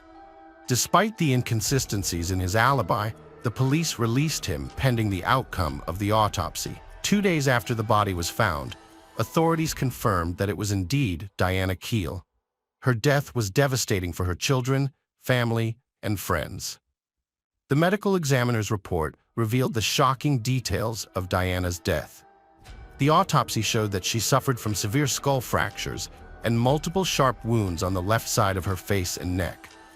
Notably, some of these injuries occurred after her death, suggesting that the perpetrator may have had a personal vendetta against her. When police arrived to arrest Lynn Keel and search his home, they found that he had already fled. A nationwide wanted list was issued, warning that he might be driving a gold-colored pickup truck and that he could be dangerous. After being questioned at the police station, Lynn Keel drove his 10-year-old son to his parents' home, took his father's car, and escaped. A search warrant was issued for the home Lynn shared with his wife Diana, and authorities seized a collection of firearms, including rifles, pistols, and revolvers, as well as swords, a machete, and multiple knives. During the search, authorities also found 2 pages from a diary belonging to Diana's 18-year-old daughter in a Dodge Ram owned by Lynn Keel. When asked about the contents of the diary pages, the sheriff declined to comment, stating that he did not feel comfortable sharing the information. The search for Lynn Keel, Diana's husband, continued as his whereabouts remained unknown after leaving the state. Although the sheriff's office received tips about his truck's location in Texas and Florida, no further information about his capture was confirmed. Stone requested the public's help to look out for Keel's pickup truck with the listed license plate number at local motels and hotels. On March 17, 2019, 5 days after Diana's body was found, Arizona State Police arrested Lynn Keel, 34 miles from the U.S.-Mexico border. At the time of his arrest, he had a large amount of cash and canned goods, allegedly planning to escape into Mexico. Following his arrest, Lynn Keel was flown back to Nash County, where he was charged with his wife's murder and kidnapping. Investigators believed Diana was still alive when she was put into her own SUV, driven into the woods, and left to die. Forensic evidence found in the bedroom of their home confirmed that the attack on Diana took place there. After abducting Diana, Keel went to a remote area and later visited a local Walmart to purchase cleaning supplies, which he used to try to conceal evidence of the crime. The heinous nature of the crime, combined with Keel's attempted escape from justice, sparked widespread media coverage at the local, state, and national levels. As a result, the public defender requested a change of venue to select a jury pool outside of Nash County, away from the intense media scrutiny. Lynn Keel, 59, pleaded no contest to the charges in October 2021, avoiding a long trial. By doing so, Keel accepted responsibility for the crimes. He pleaded guilty to second-degree murder and first-degree kidnapping. Keel's defense team requested that the judge consider his deteriorating health, specifically his kidney failure, and the fact that he has been in prison for 2 years during the sentencing. However, Diana's mother addressed the court, remembering the tragic reason her daughter was killed.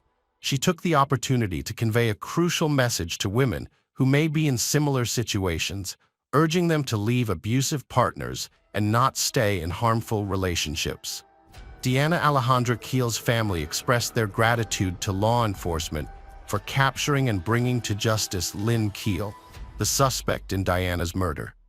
It remains unclear what motivated Lynn Keel to commit the crime, but it's possible he was driven by his discovery that Diana planned to meet with a lawyer to initiate divorce proceedings and was also aware of a life insurance policy worth over $1 million.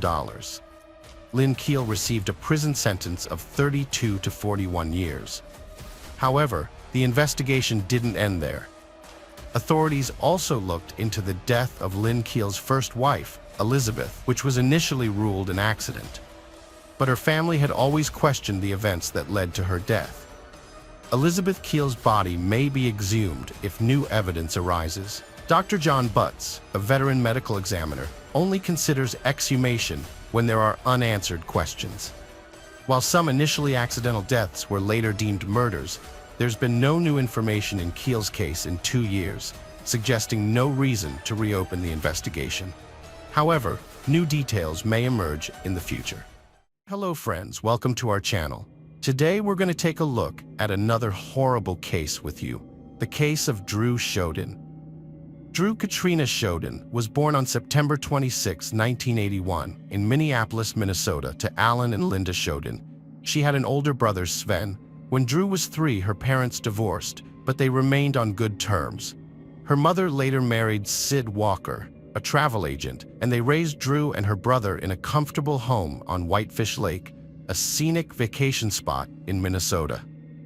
Throughout high school, Drew excelled academically, earning honors and developed a passion for golf and art. Her true love was art, and her room was filled with her sketches of rock stars, models, and friends.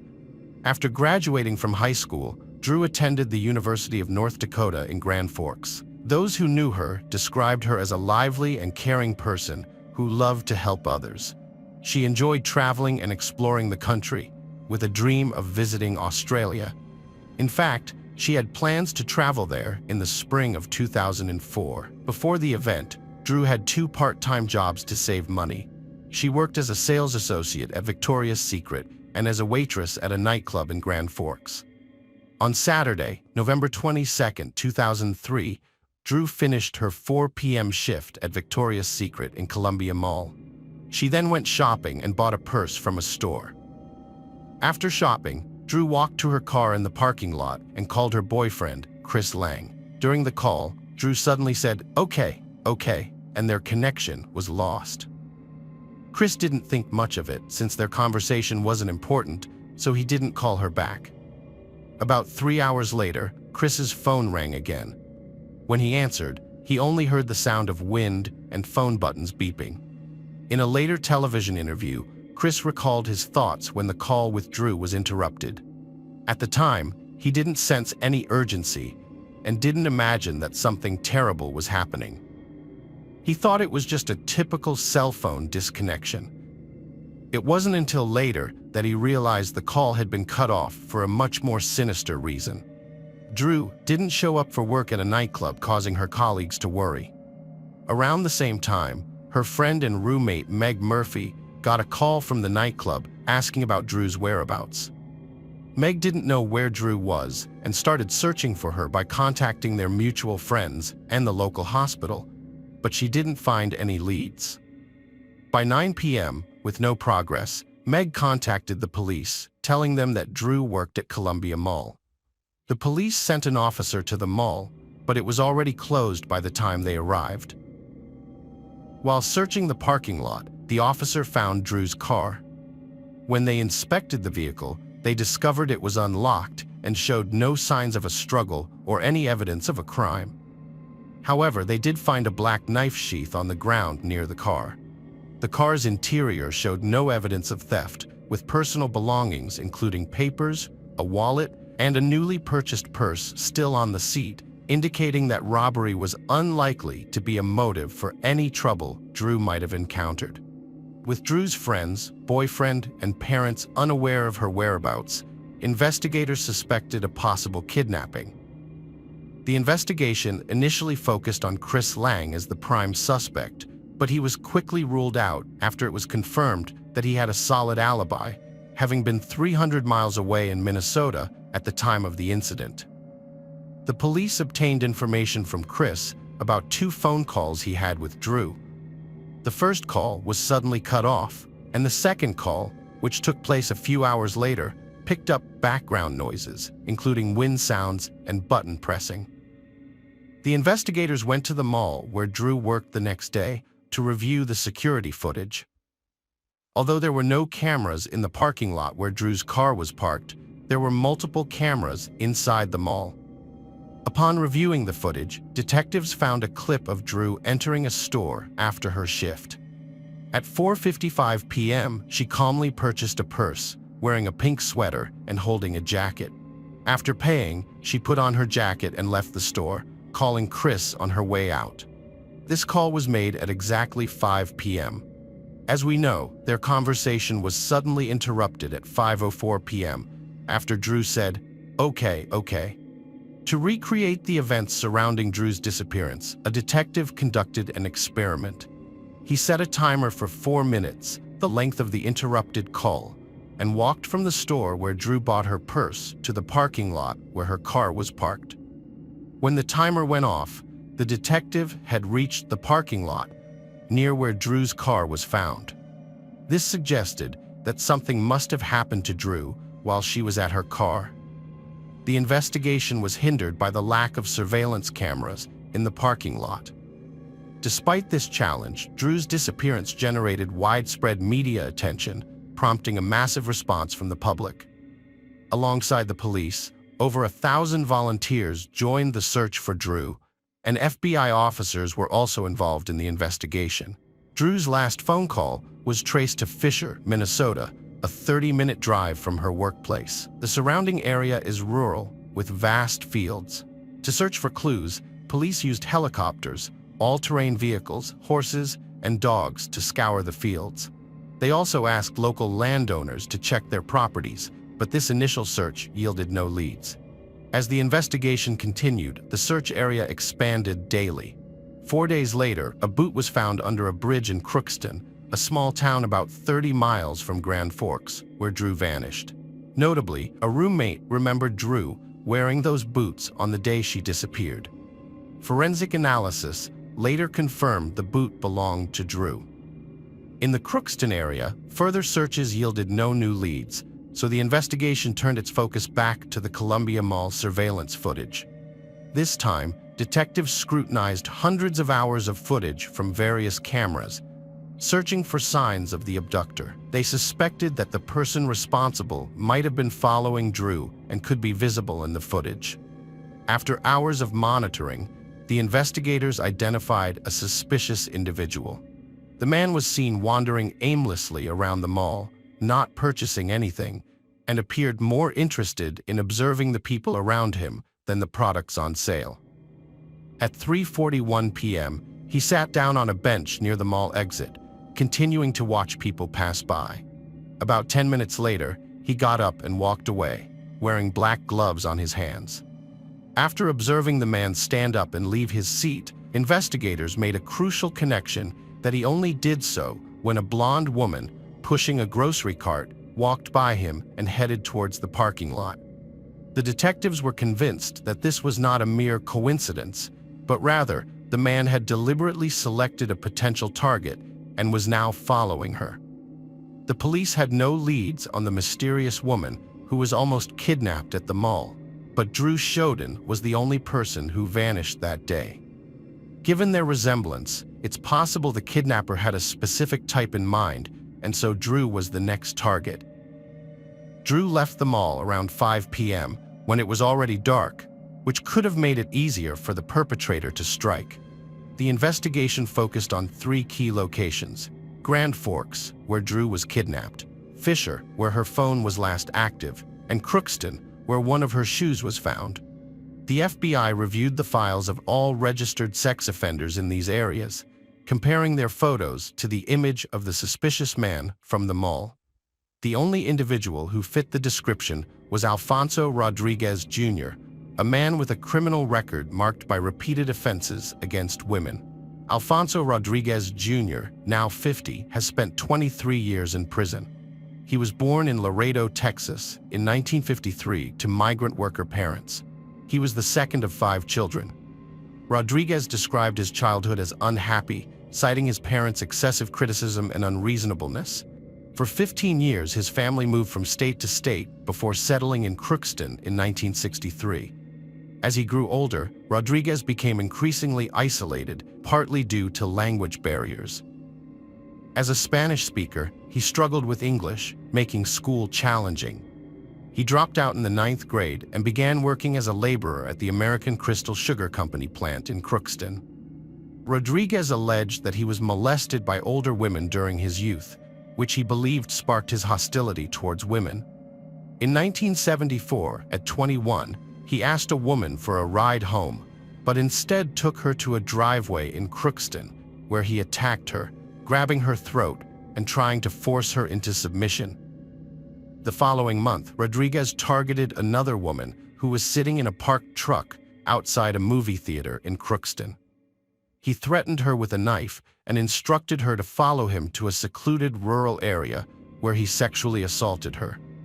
In 1979, Rodriguez attempted to abduct a 69-year-old high school English teacher who was walking alone at night in Crookston. When he tried to force her into his car, she resisted. Enraged, Rodriguez stabbed her in the elbow and abdomen with a knife. Despite her injuries, she managed to escape and ran to safety. The teacher, who was also an skilled artist, created a composite sketch of Rodriguez that closely resembled him. This sketch ultimately led to his arrest. Rodriguez was found guilty of attempted kidnapping and aggravated assault, and he was sentenced to 23 years in prison. He served his sentence until his release in May 2003. Notably, Rodriguez was released from prison just 6 months before Drew's disappearance, and he was registered as a high-risk sex offender, indicating that he was likely to reoffend. Alfonso Rodriguez's family expressed concerns to the Minnesota Department of Corrections that he might revert to his old ways before his prison release. But he was released since he had served his full sentence. After his release, Rodriguez moved in with his mother in Crookston, near the bridge where Drew's shoe was found, which wasn't in his favor. Detectives questioned Rodriguez, who denied any involvement in Drew's disappearance. He claimed to have visited the Columbia Mall on the day she vanished, saying he watched the movie Once Upon a Time in Mexico at the movie theater. However, investigators discovered that no Grand Forks movie theaters were showing that film on that day. After searching Rodriguez's car, the police came to a sad realization: Drew was probably no longer alive. According to Grand Forks County Sheriff Dan Hill, the search had shifted from a rescue mission to a recovery effort.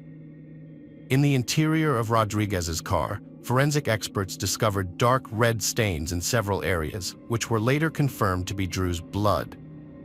The blood was found on the rear passenger window, back seat, and 2 other areas in the passenger compartment. The DNA from the blood matched Drew's DNA, which was obtained from her toothbrush. A folding knife was found in the trunk of Rodriguez's car, which matched the sheath found in the parking lot near Drew's vehicle. A receipt showed that Rodriguez had purchased the knife and sheath from a nearby hardware store. Although Drew's body was not found, the evidence was sufficient to charge Rodriguez with her disappearance 8 days later. Rodriguez was arrested and held in a Grand Forks jail. He denied any involvement in Drew's disappearance and refused to cooperate with investigators. Despite the evidence against him, he refused to provide any information about Drew's whereabouts. During a brief bond hearing, his bail was set at $5 million. The search for Drew persisted despite the suspect's silence, focusing on 3 towns. However, the search was hampered by heavy, unprecedented snowfall in the area. To aid in the search, the governors of North Dakota and Minnesota held a press conference on December 9th, pledging to deploy several hundred National Guard members and state employees. North Dakota Governor John Hoeven expressed that Drew's disappearance had affected every North Dakotan, while Minnesota Governor Tim Pawlenty commended the community and police for their cooperation. Despite their efforts, no results were found, and the search was eventually suspended due to deteriorating weather conditions. When spring arrived, the search resumed with renewed intensity. As the winter snow began to melt, searchers hoped to finally find Drew after 5 long months. Unfortunately, it wasn't until April 17, 2004, that her body was discovered in a field in Crookston, just a few miles from where the boot was initially found. Drew's family was devastated when they received the heartbreaking news. Her father described the moment, saying that they had been waiting for that call, and when it came, it felt like time had stopped. This was their worst fear come true, and it would haunt them for the rest of their lives. The body was found in a field that had already been searched, but the large snowdrifts had concealed it. The circumstances of the crime were immediately apparent. Drew was naked from the waist down, her hands were tied behind her back, and a rope was around her neck. There were also signs of a plastic bag having been placed over her head before the rope was tied. DNA evidence linked to Rodriguez was found on Drew's jacket. An autopsy revealed that she had been subjected to a brutal beating and stabbing before her death. The medical examiner identified 3 possible causes of death: the neck wound, suffocation, or hypothermia. Drew Chaudin's family was finally able to say goodbye to her on April 24, 2004, after months of uncertainty. A mourning ceremony in North Dakota was attended by around 1,500 people. The crime involved both North Dakota and Minnesota, which made it a federal crime since Drew was taken across state lines. This meant the prosecutor's office could pursue the death penalty for Alfonso Rodriguez Jr. Rodriguez was found guilty of Drew's murder on August 30, 2006, and the jury recommended the death sentence. Judge Ralph Erickson sentenced him to death on February 8, 2007, citing the senseless and violent nature of his crime. Notably, Rodriguez became the first person to be sentenced to death in North Dakota in almost a century. However, even after 6 years on death row, Rodriguez refused to admit his guilt. It wasn't until June 28, 2013, that he finally confessed to kidnapping and killing Drew. But the story is not over yet. Ralph Erickson, a former district judge, became a U.S. Court of Appeals judge and later reversed his own decision that had sentenced Rodriguez to death. In 2021, he ordered a new sentencing phase, emphasized that Rodriguez's guilt was clear in question, confirmed by multiple DNA tests. The issue at hand is the appropriateness of the death penalty in this case. Erickson overturned the death sentence, citing two key reasons. Firstly, the defense attorneys failed to thoroughly investigate Rodriguez's mental health. Secondly, forensic expert Michael McGee's testimony was misleading. McGee claimed that Rodriguez had violated Drew's sexual integrity within 24 to 36 hours of her abduction, but there was no concrete evidence to support this, such as Rodriguez's seminal fluid on Drew's body. According to Erickson, McGee's opinion was not based on facts and misled him, influencing his original verdict. Despite reversing the death sentence, Erickson noted that the circumstances of Drew's body being found naked below the waist with her hands tied behind her back suggested a sexually motivated crime, even without Rodriguez's seminal fluid being present. Judge Erickson ruled that Alfonso Rodriguez's constitutional rights were violated because his mental health was not properly examined, both in general and at the time of his crime. Hello friends, welcome to our channel. Today we're going to take a look at another horrible case with you, the case of Ashley Renee Lyons. Ashley Renee Lyons was born on July 21, 1985, in Scott County. She was active in the FFA program at Scott County High School, graduating in 2003. Ashley's brother Chris shared her passion for repairing cars, but her true interest was her boyfriend Roger McBee. After they broke up, Ashley discovered she was pregnant with his child. On January 7, 2004, Ashley learned she was having a boy and was overjoyed. She told her mom and brother about her plans to meet Roger and his parents at a restaurant and stamping ground. Despite her mom's offer to lend her car, Ashley opted to drive herself, saying she wouldn't be gone long. As she departed, her mom remembered her final words, "I love you, Mom. I'll be back soon."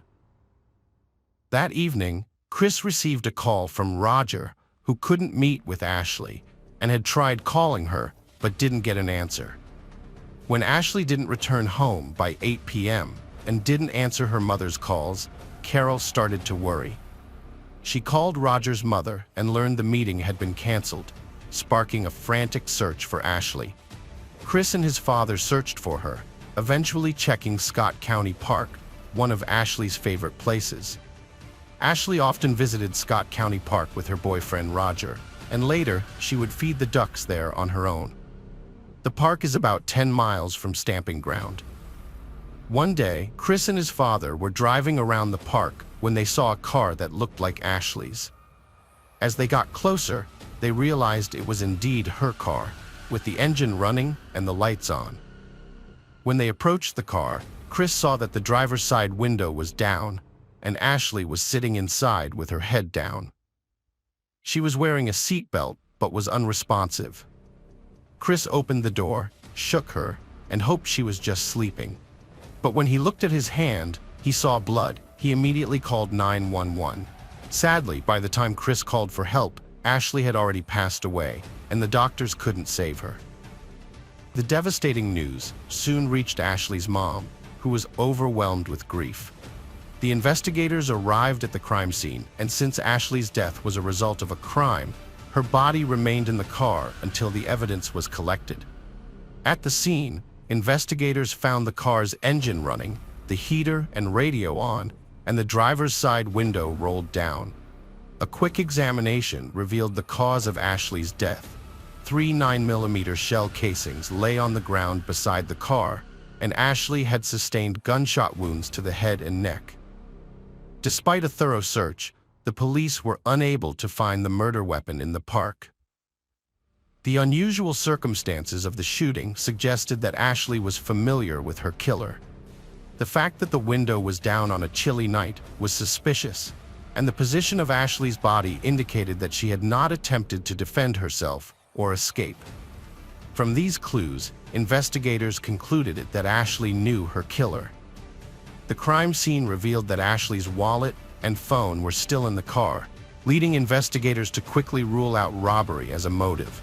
The car's interior held a poignant clue: scattered ultrasound pictures, which Ashley had likely been looking at in the final moments of her life. At 5 months pregnant, Ashley's murder also claimed the life of her unborn son, Landon. This heinous crime was unprecedented in Scott County, and the community demanded that the police find the perpetrator. Ashley's parents told investigators she planned to meet Roger, the father of her unborn child, on the day she died. Roger was distraught, overwhelmed by emotion, and couldn't imagine who could harm his ex-girlfriend and their child. Investigators brought him in for further questioning. Roger told investigators he canceled a restaurant meeting with Ashley due to other meetings. He called her twice, but she didn't answer, so he called her home and asked Chris to have her call him back. Roger's account matched Chris's previous statement about Ashley's plans. Carol defended Roger, calling him a nice guy who got along with her family and not believe he'd harm Ashley and Landon. As investigators searched for clues, Ashley's family sought answers. Carol found her daughter's diary detailing daily life. One name stood out: Dina Williams, a classmate from a poor background, often wearing the same clothes. Initially, Ashley and Dina were friends, but their friendship deteriorated due to Dina's jealousy. Dina envied Ashley's possessions and relationships, including her romance with Roger. Ashley documented their multiple fights in her diary. Carol discovered this information from Ashley's diary and became suspicious of Dina's involvement in Ashley's death. After Ashley and Roger broke up, Dina quickly started dating Roger, which raised Carol's suspicions. Furthermore, Ashley's pregnancy with Roger's child might have motivated Dina to eliminate her as a rival for Roger's attention. Carol handed over the diary to the investigators, believing it held crucial evidence. The investigators also found Ashley's descriptions of her tumultuous relationship with Dina to be revealing.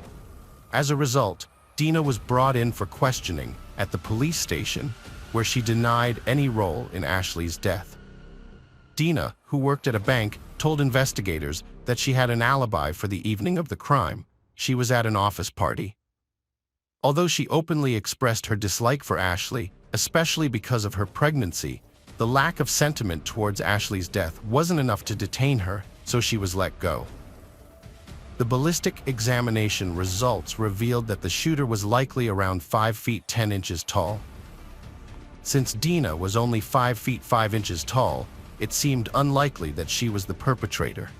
However, her twin brother Thomas, who matched the estimated height, had previously inquired about inducing a miscarriage, according to rumors.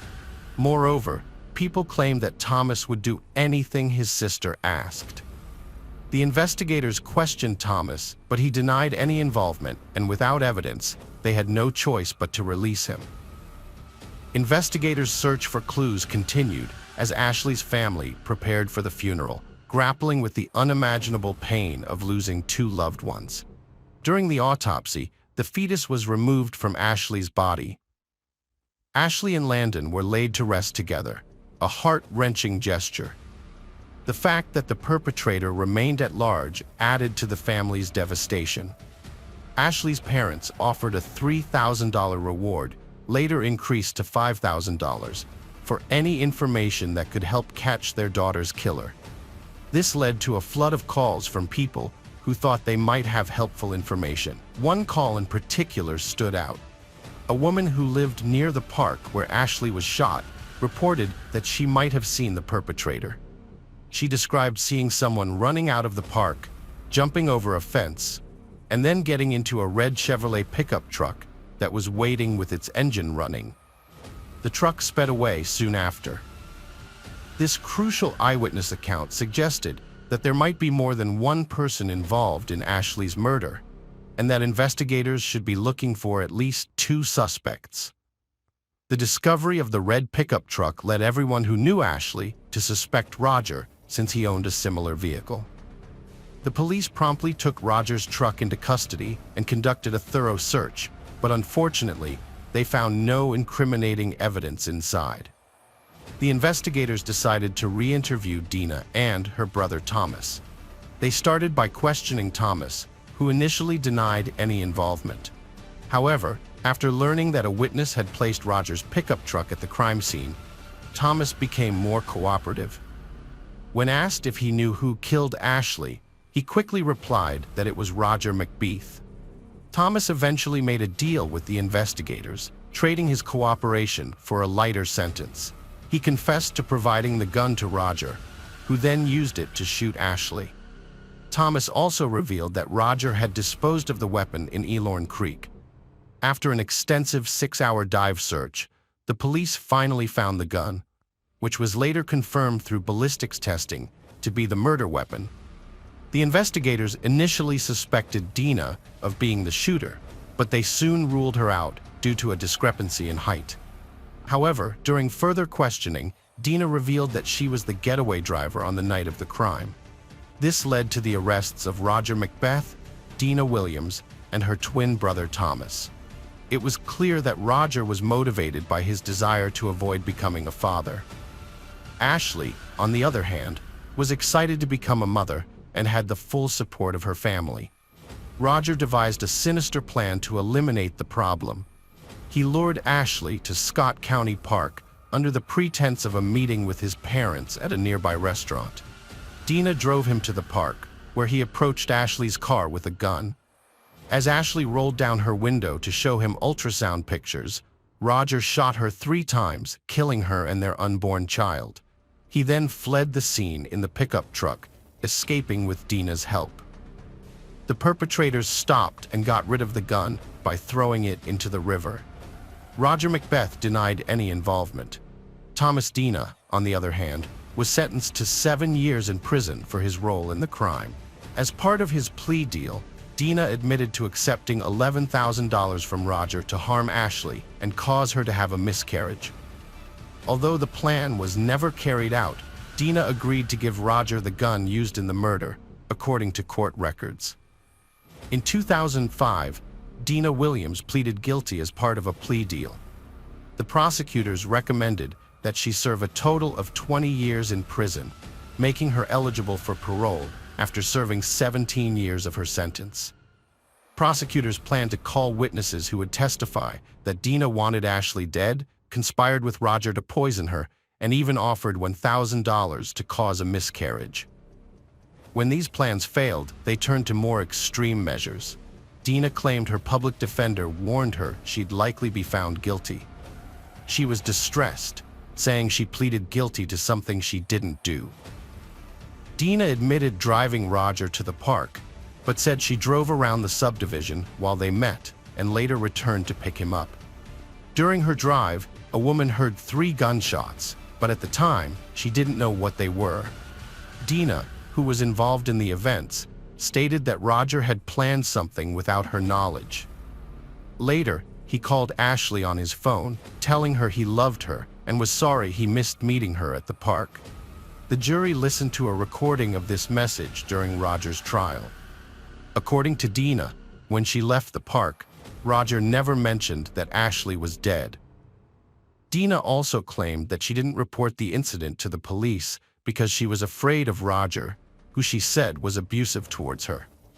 Dina Williams said she was terrified of Roger, who threatened to kill her.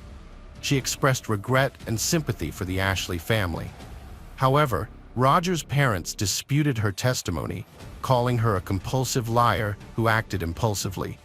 They accused Dina of being jealous of Ashley and taking a plea deal to avoid responsibility. Dina was sentenced to 20 years in prison, released on parole in 2021, and claimed she was young and influenced by Roger at the time of the crime, denying knowledge of his relationship with the victim. During her time in prison, Dina participated in various rehabilitation programs, including anger management, legal aid training, horticulture, and Braille transcription courses.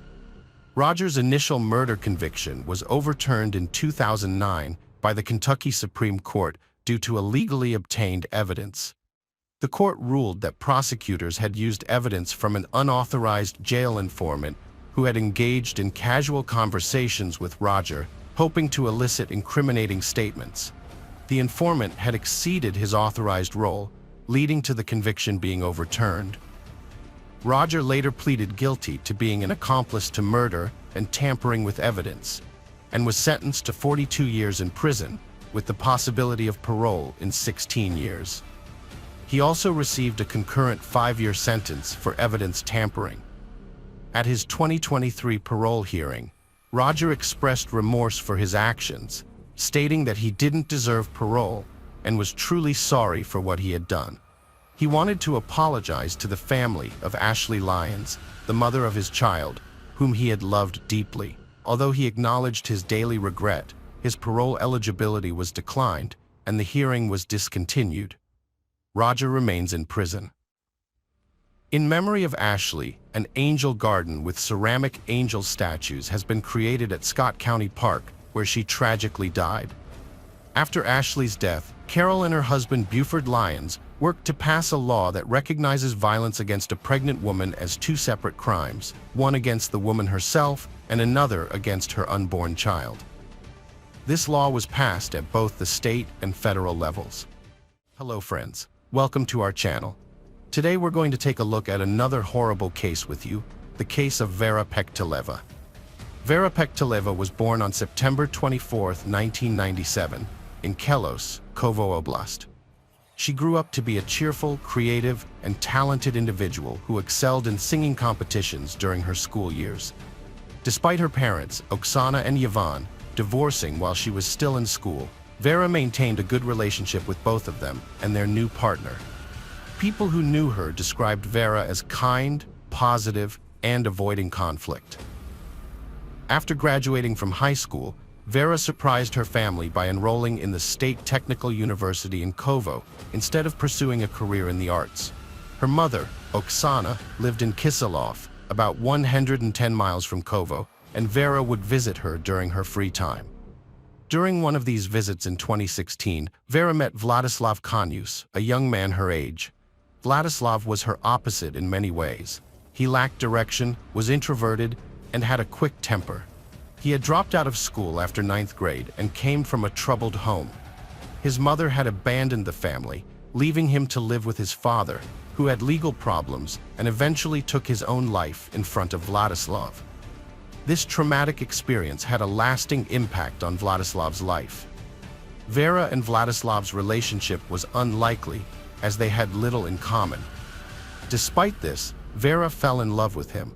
However, her parents were strongly opposed to the relationship due to Vladislav's troubled past.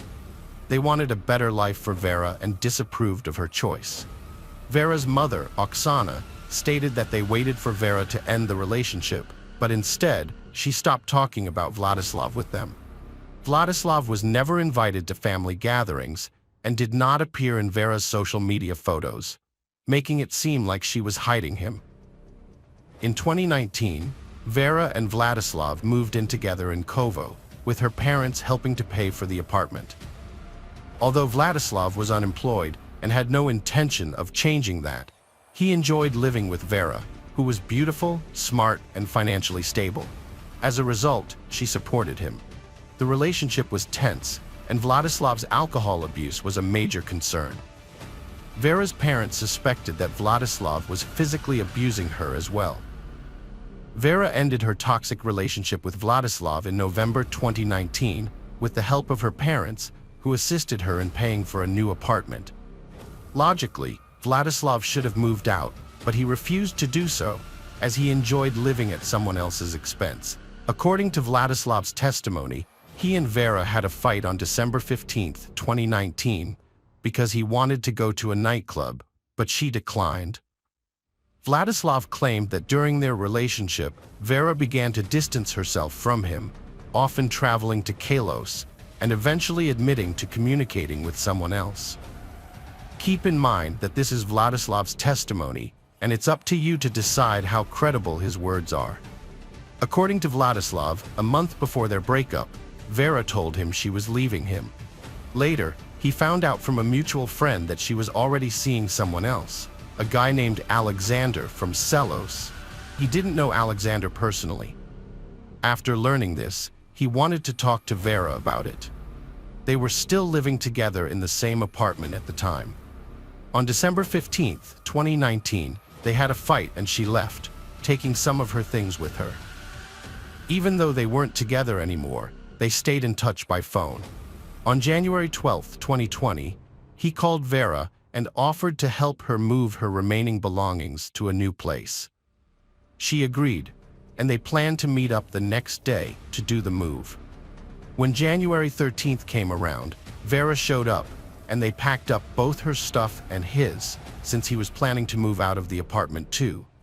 He didn't want to stay there without her.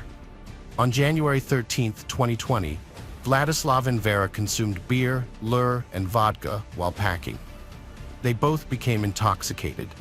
Despite their inebriated state, they did not argue during the drinking session, which continued until 5 a.m. on January 14th, 2020.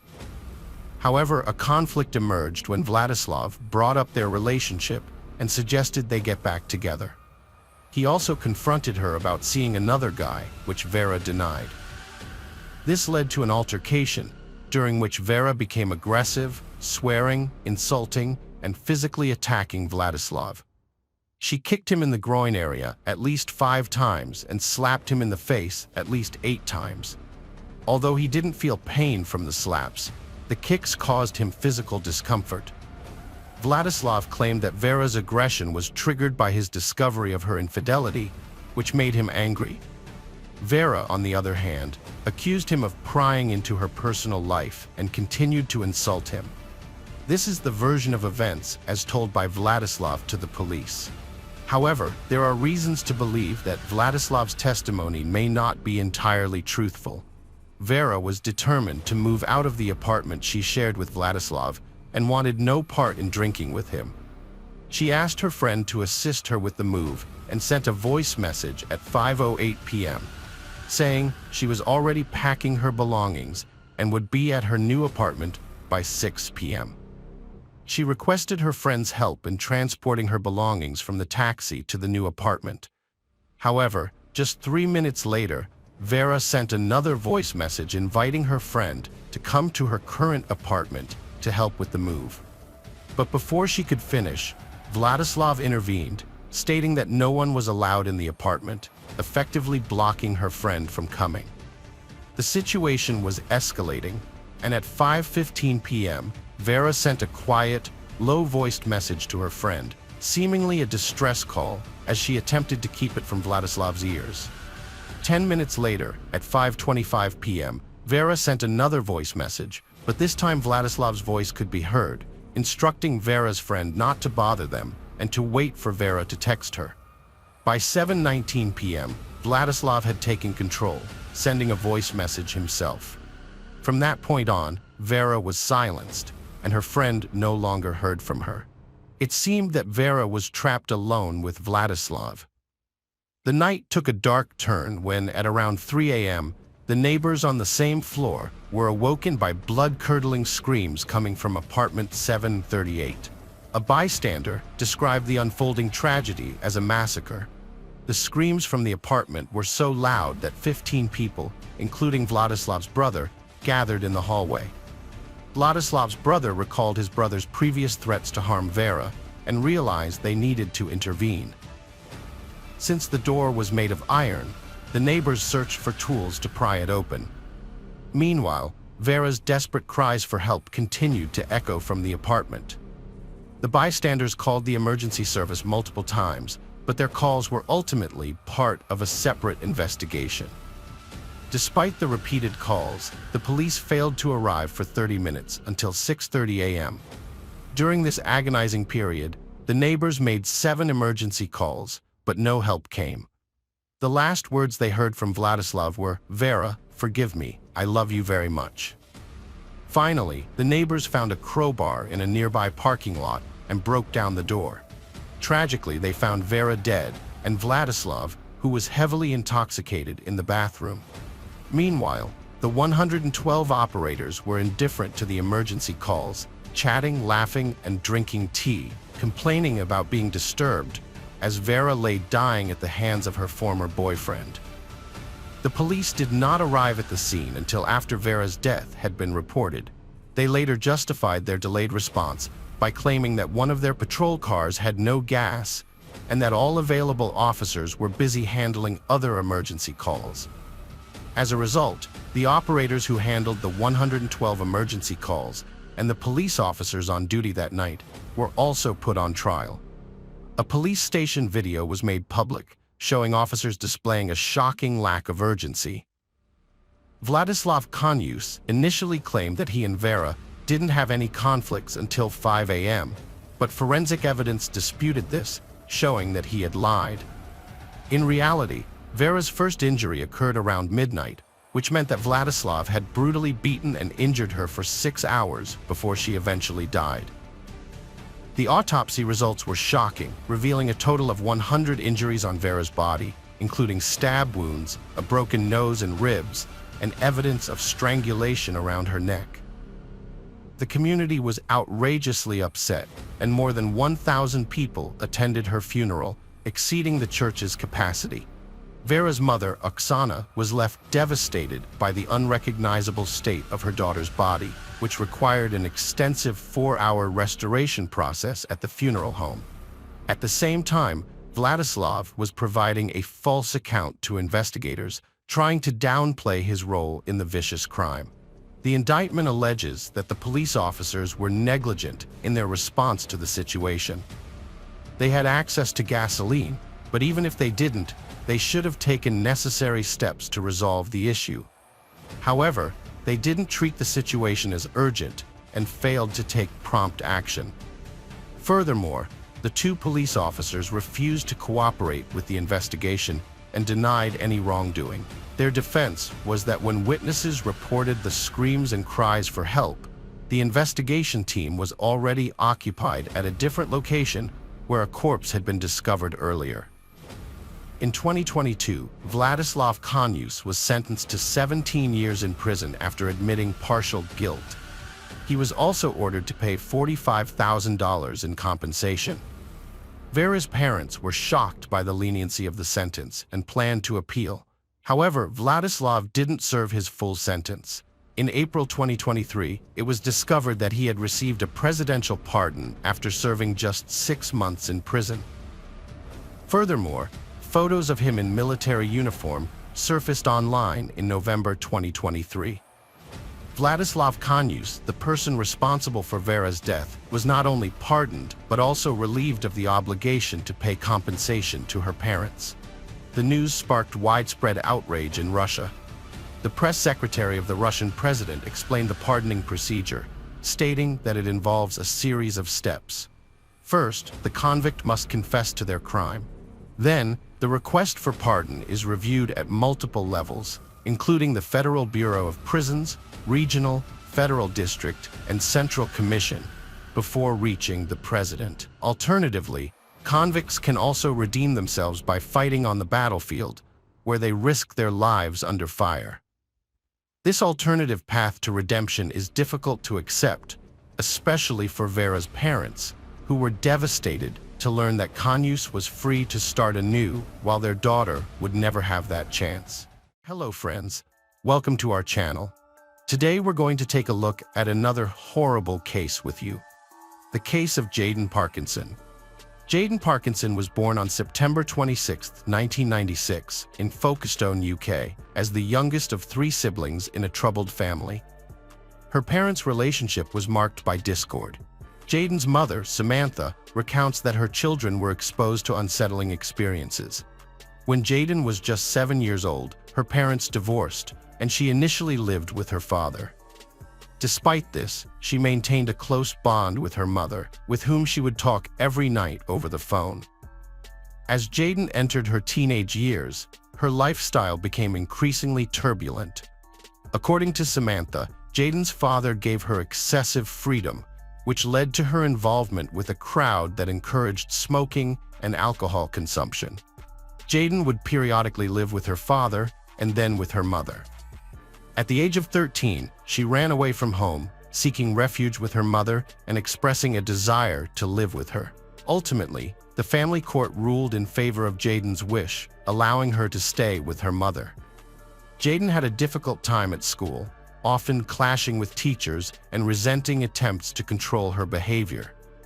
In her personal life, she was in a romantic relationship with Ben Blakely, whom she met at 14.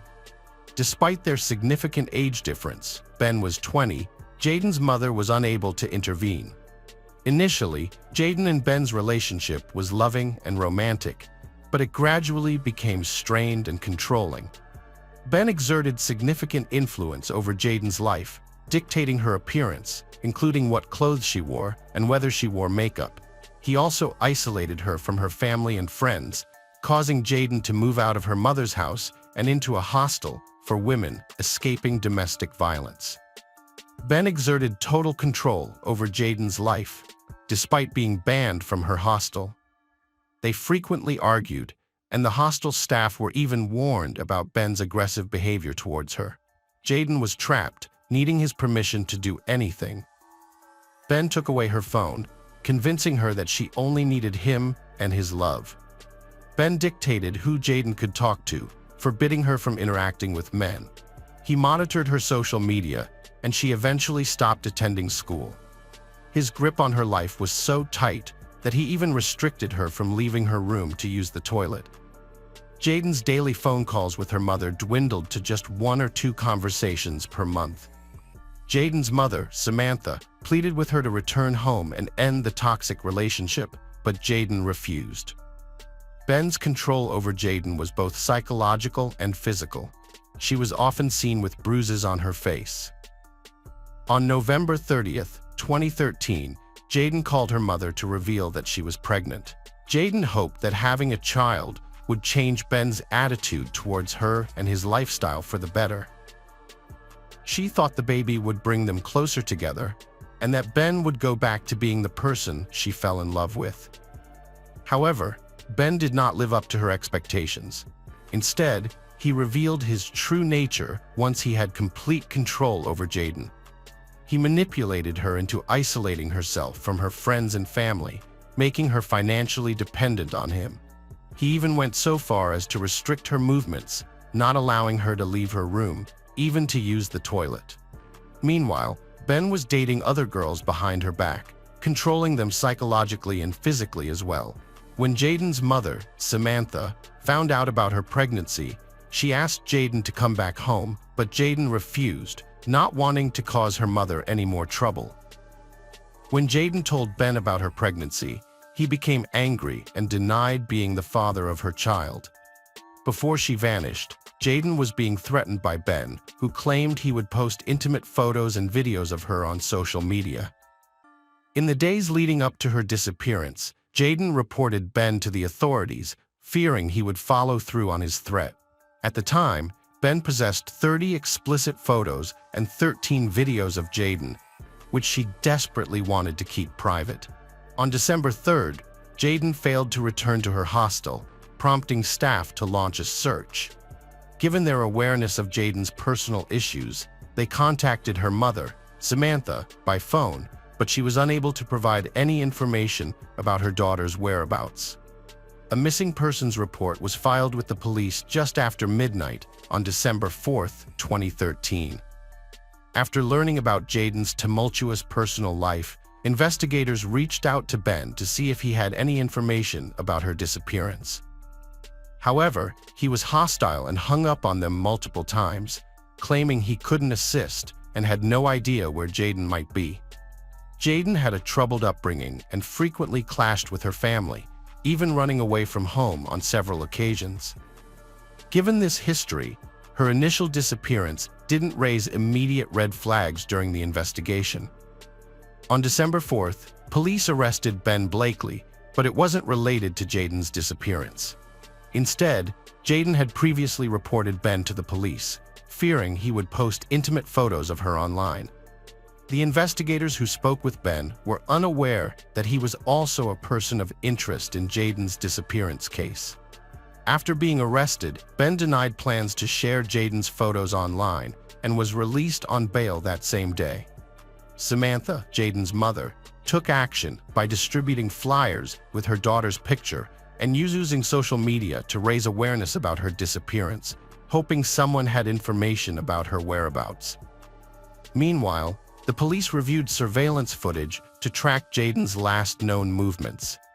They obtained CCTV footage from her hostel, which showed her leaving to meet Ben, but not returning. This was on December 3rd. Further investigation revealed that Jaden was next spotted at Oxford railway station, where CCTV footage captured her walking in with Ben. The footage didn't show anything suspicious. By tracing their journey, investigators discovered that Ben and Jaden took a train to Didcot, a town about 10 miles from Oxford. The last known location of Jaden was at the train station in Didcot, where footage showed her and Ben exiting the building. Jaden would typically reach out to her family within a day or two after running away from home to let them know she was safe. However, this time was different. Despite the passing days, Jaden failed to contact her family or friends, and her social media accounts remained inactive. The CCTV footage showing her boarding a train with Ben made him the prime suspect in her disappearance. The police were convinced that Ben knew Jaden's whereabouts and what had happened to her. The footage also revealed Ben returning to the train station alone, but Jaden was never seen alive again. On December 10, 2013, a week after her disappearance, the police arrested Ben Blakely. The investigators wanted to question Ben to determine what had happened to Jaden after they left the train station in Didcot together. At the time, the police considered two possibilities. Jaden might be hiding, or Ben could be holding her against her will. During the interrogation, Ben was very confident in his responses. He claimed to have no knowledge of his ex-girlfriend Jaden's whereabouts, stating that they had broken up and she had moved on to a new relationship. According to Ben, the police should focus their investigation on her new boyfriend. Ben showed a lack of concern for Jaden's safety, saying he didn't care what happened to her now that they were no longer together and he had a new girlfriend. He suggested that the police check her social media accounts to track her location and identify who she was interacting with. Despite Jaden still being missing, Ben was arrested on suspicion of kidnapping and murder. The police then interviewed Jaden's friends to see if they had any information about her possible whereabouts. However, their investigations revealed that Jaden had become estranged from her friends after starting her relationship with Ben, and therefore, no one knew of a potential hideout. A crucial break in the search for Jaden came when a taxi driver from Didcot contacted investigators. He reported that on December 4th, around 1 a.m., he picked up a young man on a dirt road who was struggling with a large, heavy suitcase covered in mud. The passenger needed help lifting the bag into the taxi, which raised the driver's suspicions about its contents and whether he might have unknowingly witnessed a crime. Further investigation revealed that the passenger had called the taxi using Ben Blakely's mobile phone. When police questioned Ben about this new evidence, he refused to answer any more questions. Analysis of his phone's location records showed that Ben had been to several locations in Didcot, including an abandoned barn in the countryside, which became a key area of interest in the case. The team of investigators, comprising criminologists and dog handlers, visited the location where a taxi had picked up Ben that night to conduct an investigation. It was later discovered that Ben and Jaden had previously been to this area, as Jaden's mother resided in Didcot, which is located near the barn. The police discovered a bracelet similar to Jaden's near the barn. Trained service dogs reacted as if they'd found a body inside, but Jaden's body wasn't there. This led the police to suspect that a suitcase, possibly containing Jaden's body, was involved. The police asked the public to come forward if they'd seen a man carrying a large suitcase in the Didcot area. Meanwhile, they conducted door-to-door interviews with nearby residents. Surveillance footage from the train station showed that Ben and Jayden didn't have a suitcase with them. Investigators were determined to find out where Ben got the suitcase, but they also considered the possibility that the man seen with the suitcase by the taxi driver wasn't actually Ben. On December 14th, the police found a crucial lead in their investigation. Ben Blakely's grandmother, grandfather, and younger brother Jake lived near the abandoned barn where the mysterious events unfolded. When the police arrived at their doorstep, Ben's grandmother immediately asked, "Are you here about the suitcase?" The grandmother explained that Ben had borrowed a suitcase from her a few days prior, hurriedly emptying its contents on the floor without explanation. He returned the suitcase 2 days later, but it was dirty. Additionally, she reported that 2 shovels had gone missing and reappeared, covered in a thick layer of dirt. The presence of the dirt-covered shovels raised suspicions that Ben may not have acted alone.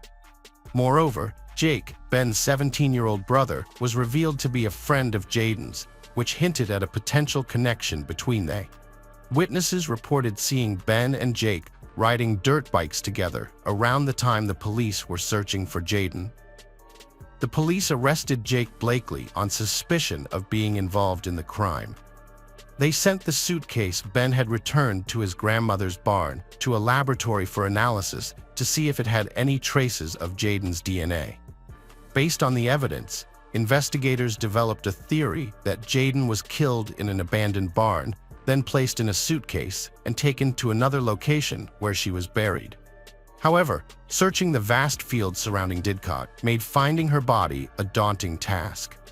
To aid in the investigation, the police used aerial photography to identify 10 areas where the soil surface had recently been disturbed. They checked several locations, but didn't find Jayden's body until they had searched all 10 areas of interest. A significant development occurred in the case when Jake Blakely began cooperating with the police. He directed them to investigate his uncle's grave at a local cemetery in Didcot, near the All Saints Church.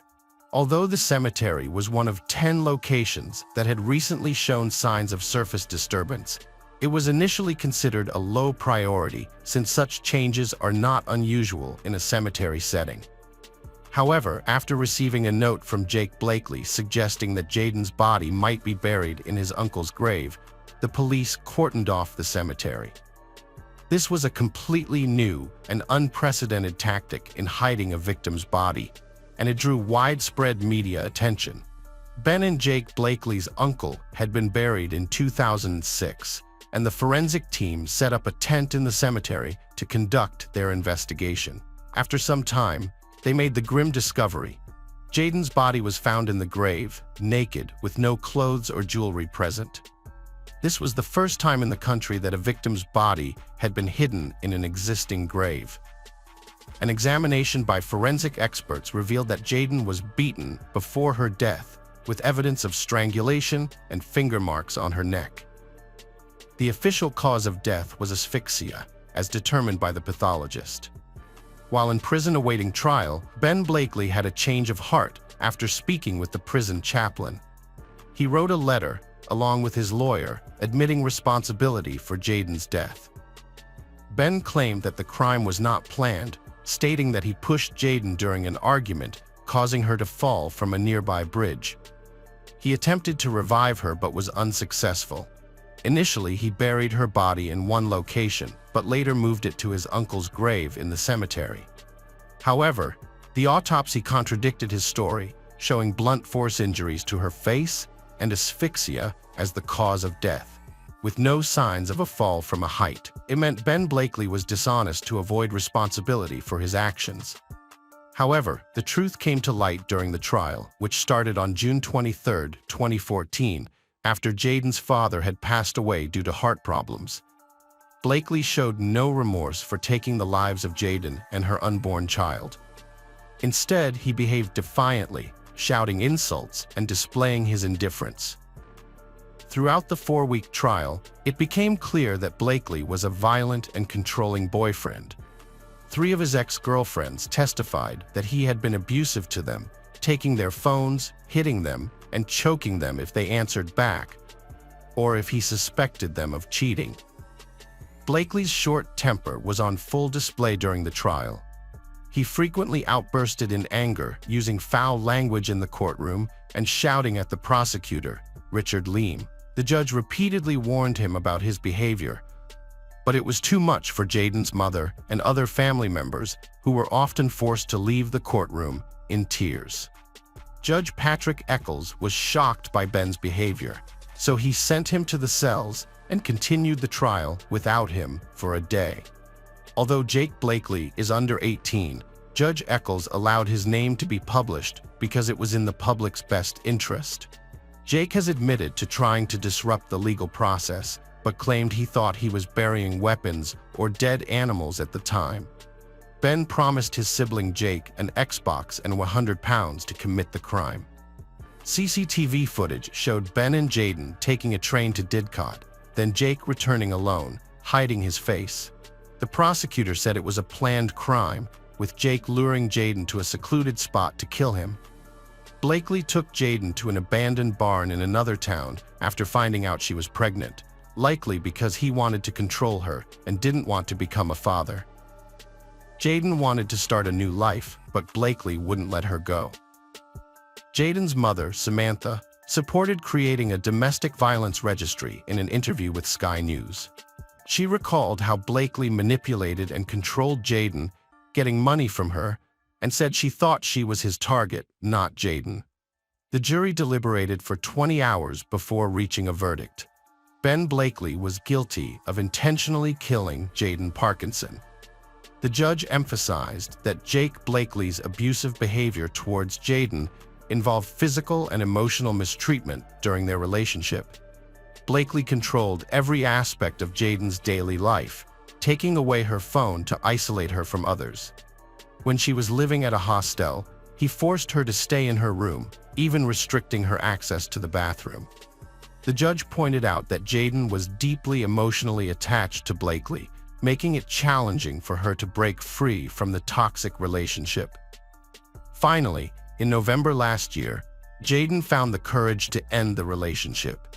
In response, Blakely threatened to post intimate photos of her online to humiliate her. The court sentenced Jake Blakely to 3 years in prison for attempting to pervert the course of justice in July 2014. His older brother, Ben Blakely, received a life sentence with a minimum term of 20 years. Hello friends, welcome to our channel. Today we're going to take a look at another horrible case with you, the case of Amanda Anderson. Amanda Anderson was born on October 10, 1990, in Fridley, Minnesota, to Mark and Stacy Kennedy Anderson. Amanda grew up to be an aspiring writer with a passion for words, music, and life. She graduated with honors from the Tyler Gospel Chapel School in 2009 and worked at Trinity Mother Frances while attending Tyler Junior College, where she majored in English literature. On September 15, 2010, 15-year-old Nate Anderson found his sister Amanda dead on the floor with multiple bullet holes in her head after returning from a jog.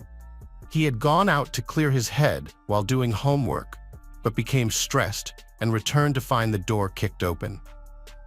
Nate immediately called 911, describing the scene without touching anything. When investigators arrived, Nate recounted the events, still shaken. The investigation revealed that Amanda was shot while sitting on her bed, causing her to fall to the floor. The killer removed shell casings, suggesting a revolver was used. Amanda's death was devastating to her parents, who were deeply religious and couldn't comprehend who would commit such a heinous act. Their daughter had just graduated from high school and was trying to find her way in life. She had no enemies and wished no one harm. The investigators canvassed the neighborhood where the crime took place, speaking with residents to gather information about Amanda and her family. Uniformly, the people they interviewed described the Andersons as a tight-knit, religious family. One neighbor offered a possible theory about Amanda's fate. He pointed out that the area was previously crime-free, but 2 weeks before Amanda's death, A house in the neighborhood was robbed. It's possible that the same person was involved in Amanda's murder. The neighbors suggested that the perpetrator might have seen Amanda's brother, Nate, go for a run, then broken into their house. If Amanda witnessed the break-in, the robber might have shot her to silence her. To explore this theory, the investigators needed evidence to determine whether a botched robbery led to Amanda's death. Typically, burglars who are caught by homeowners will go to great lengths to prevent them from calling the police. However, in this case, nothing was taken from the Anderson home, and Amanda's room was left undisturbed. Amanda's home was burgled, but the thief didn't take anything valuable, including jewelry and a laptop. Amanda's father, Mark, checked the house and confirmed that nothing was missing. This led the investigators to question whether the break-in was actually a robbery gone wrong. The forensic team searched Amanda's room and the entire house for evidence, collecting fingerprints and hair samples that didn't belong to Amanda or her family. They also took the clothes Nate wore when he found Amanda's body, even though they didn't have any visible bloodstains. This was consistent with Nate's 911 call, in which he said he hadn't touched anything. The police still sent the clothes to the lab for further analysis, along with other evidence. To begin their investigation, the police first had to rule out Amanda's family members as potential suspects. They asked her father, Mark Anderson, to show them all the weapons in their house, which was a common practice in Texas. Although the Andersons weren't avid hunters, they did occasionally practice shooting. Following Mark's directions, the police found and seized over 10 different types of pistols, rifles, and revolvers from the house. With no clear motives or suspects, the police explored the possibility of criminal gang involvement, but they quickly dismissed it. Their informants also didn't provide any useful information. 2 days after her death, on September 17, 2010, the police received the autopsy report, which revealed that Amanda had been shot 4 times in the head. What was especially puzzling was that every shot would have been fatal, yet the perpetrator had continued to pull the trigger 3 more times. The unusual location and direction of the bullet wounds on Amanda's head raised suspicions. The attacker used a small-caliber pistol, firing from a distance of at least a yard away, as there were no gunpowder marks around the wounds. 2 wounds were located on top of her head, one near the right temple and one on her forehead, with all shots entering from top to bottom, except for one shot to the right temple that entered at a right angle. This suggested a deliberate and controlled attack, more like an execution. Forensic analysis led investigators to believe that Amanda knew her killer. They based this conclusion on 2 key facts. Firstly, Amanda was sitting on her bed, occupied with her laptop, when she was shot, indicating that she felt comfortable and safe in the presence of the attacker. Secondly, the fact that the attacker was standing next to her suggests a level of familiarity and intimacy. If Amanda had not known the person, she would likely have reacted or taken action when they entered her room.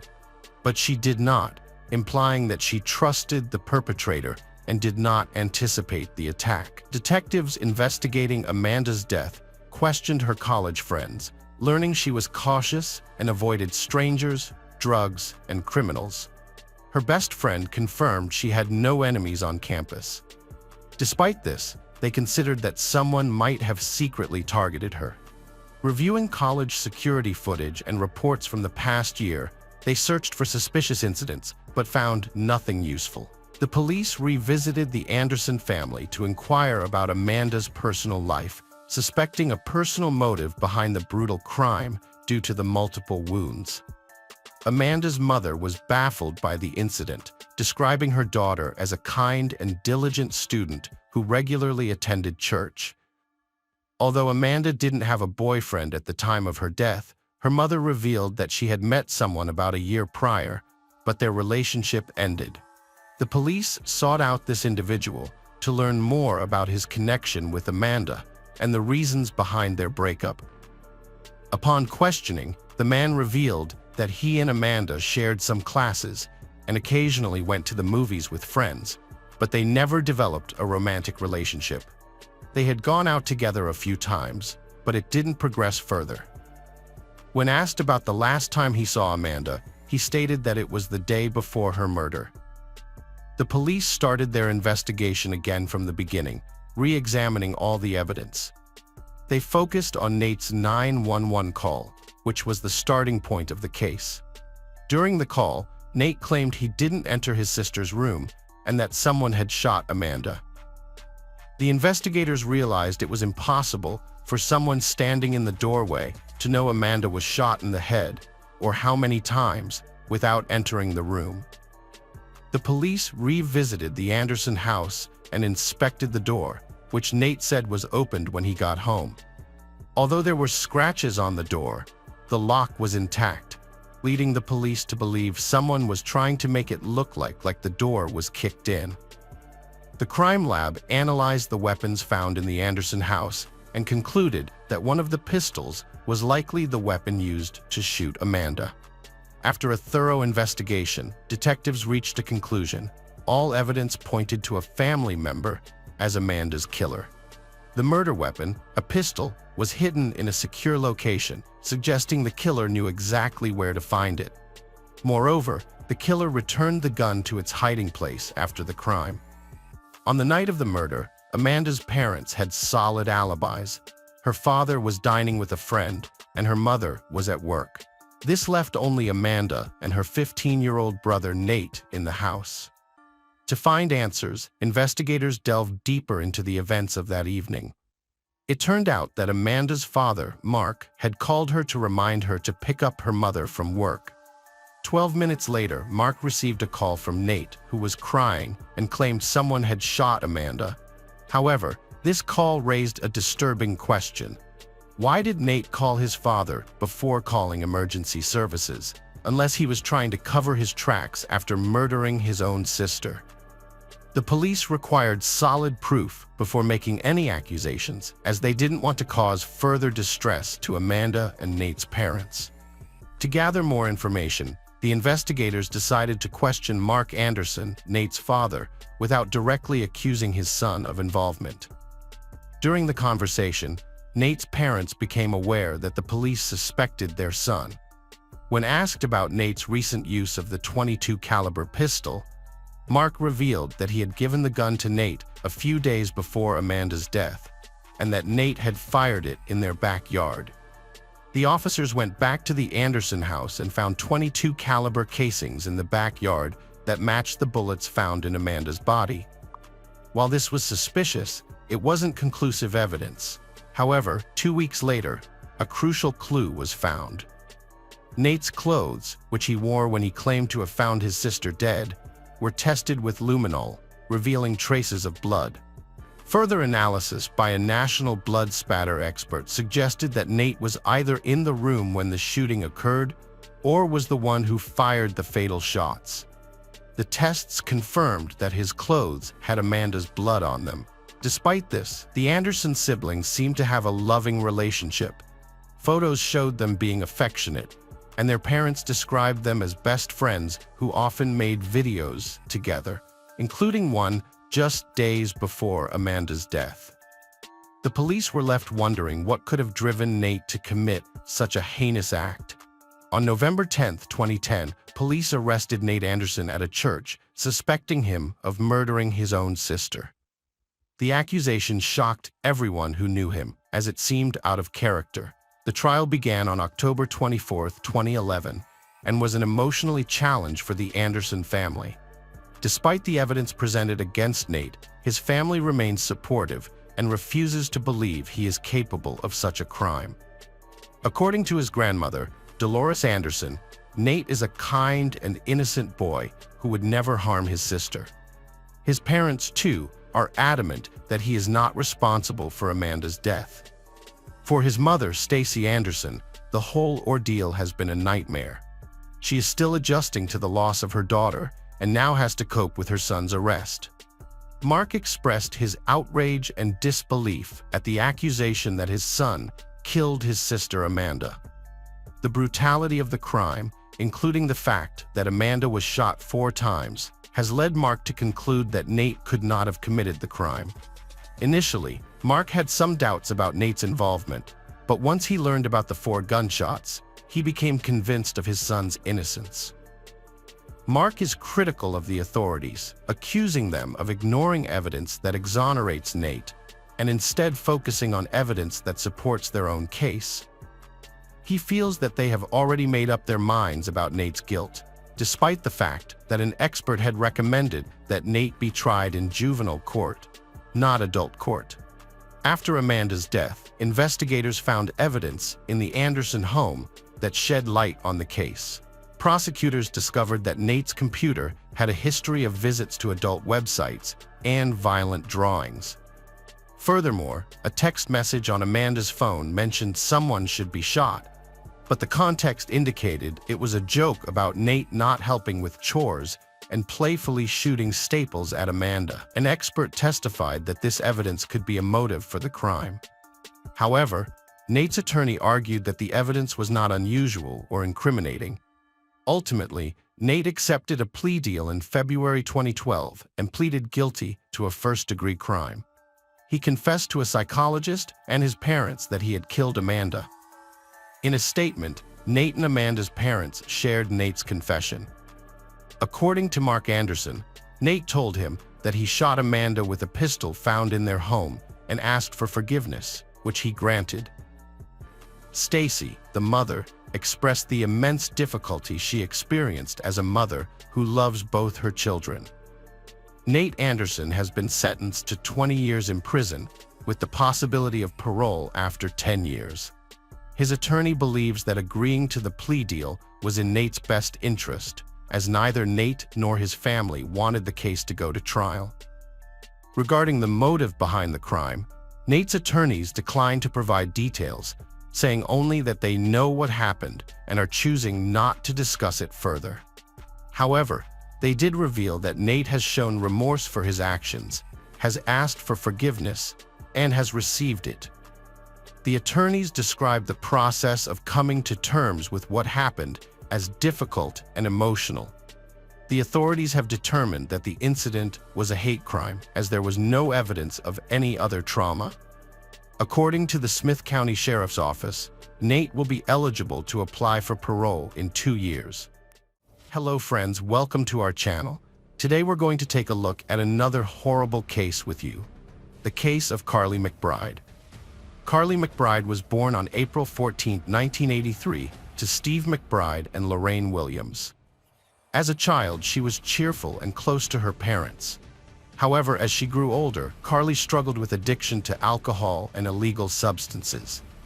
Despite these challenges, she made efforts to overcome them.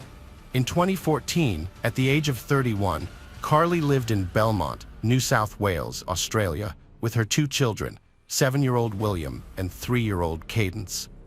On September 30, 2014, Carly's boyfriend, Sale, took her to Muswell Brook, where her daughter Cadence lived with her father, Andrew Easton. Carly spent a few hours with Cadence at Andrew's house, arriving around 12:30 p.m. Sale dropped her off but did not stay, agreeing to return later that day. However, when Sale came back to pick Carly up, she was no longer at Andrew's house. According to Andrew, Carly and he got into an argument, and she left, planning to walk to the nearby McDonald's restaurant, about 20 minutes away. Sale was surprised when Carly didn't call to let him know where to meet her, so he tried calling her instead. However, he couldn't reach her. Assuming she had said she was going to McDonald's, Sale drove there to look for her. Along the way, he kept an eye out for her, thinking she might be waiting somewhere.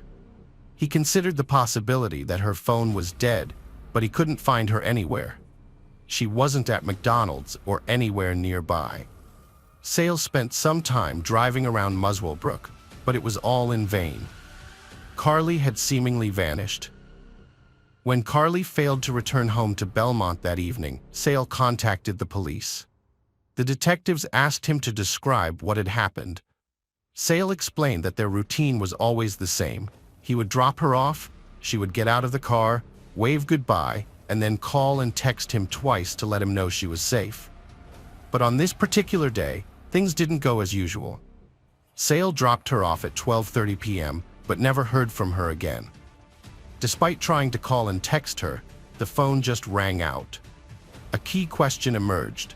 Did Carly leave her ex-partner Andrew Easton's house, or was he hiding something?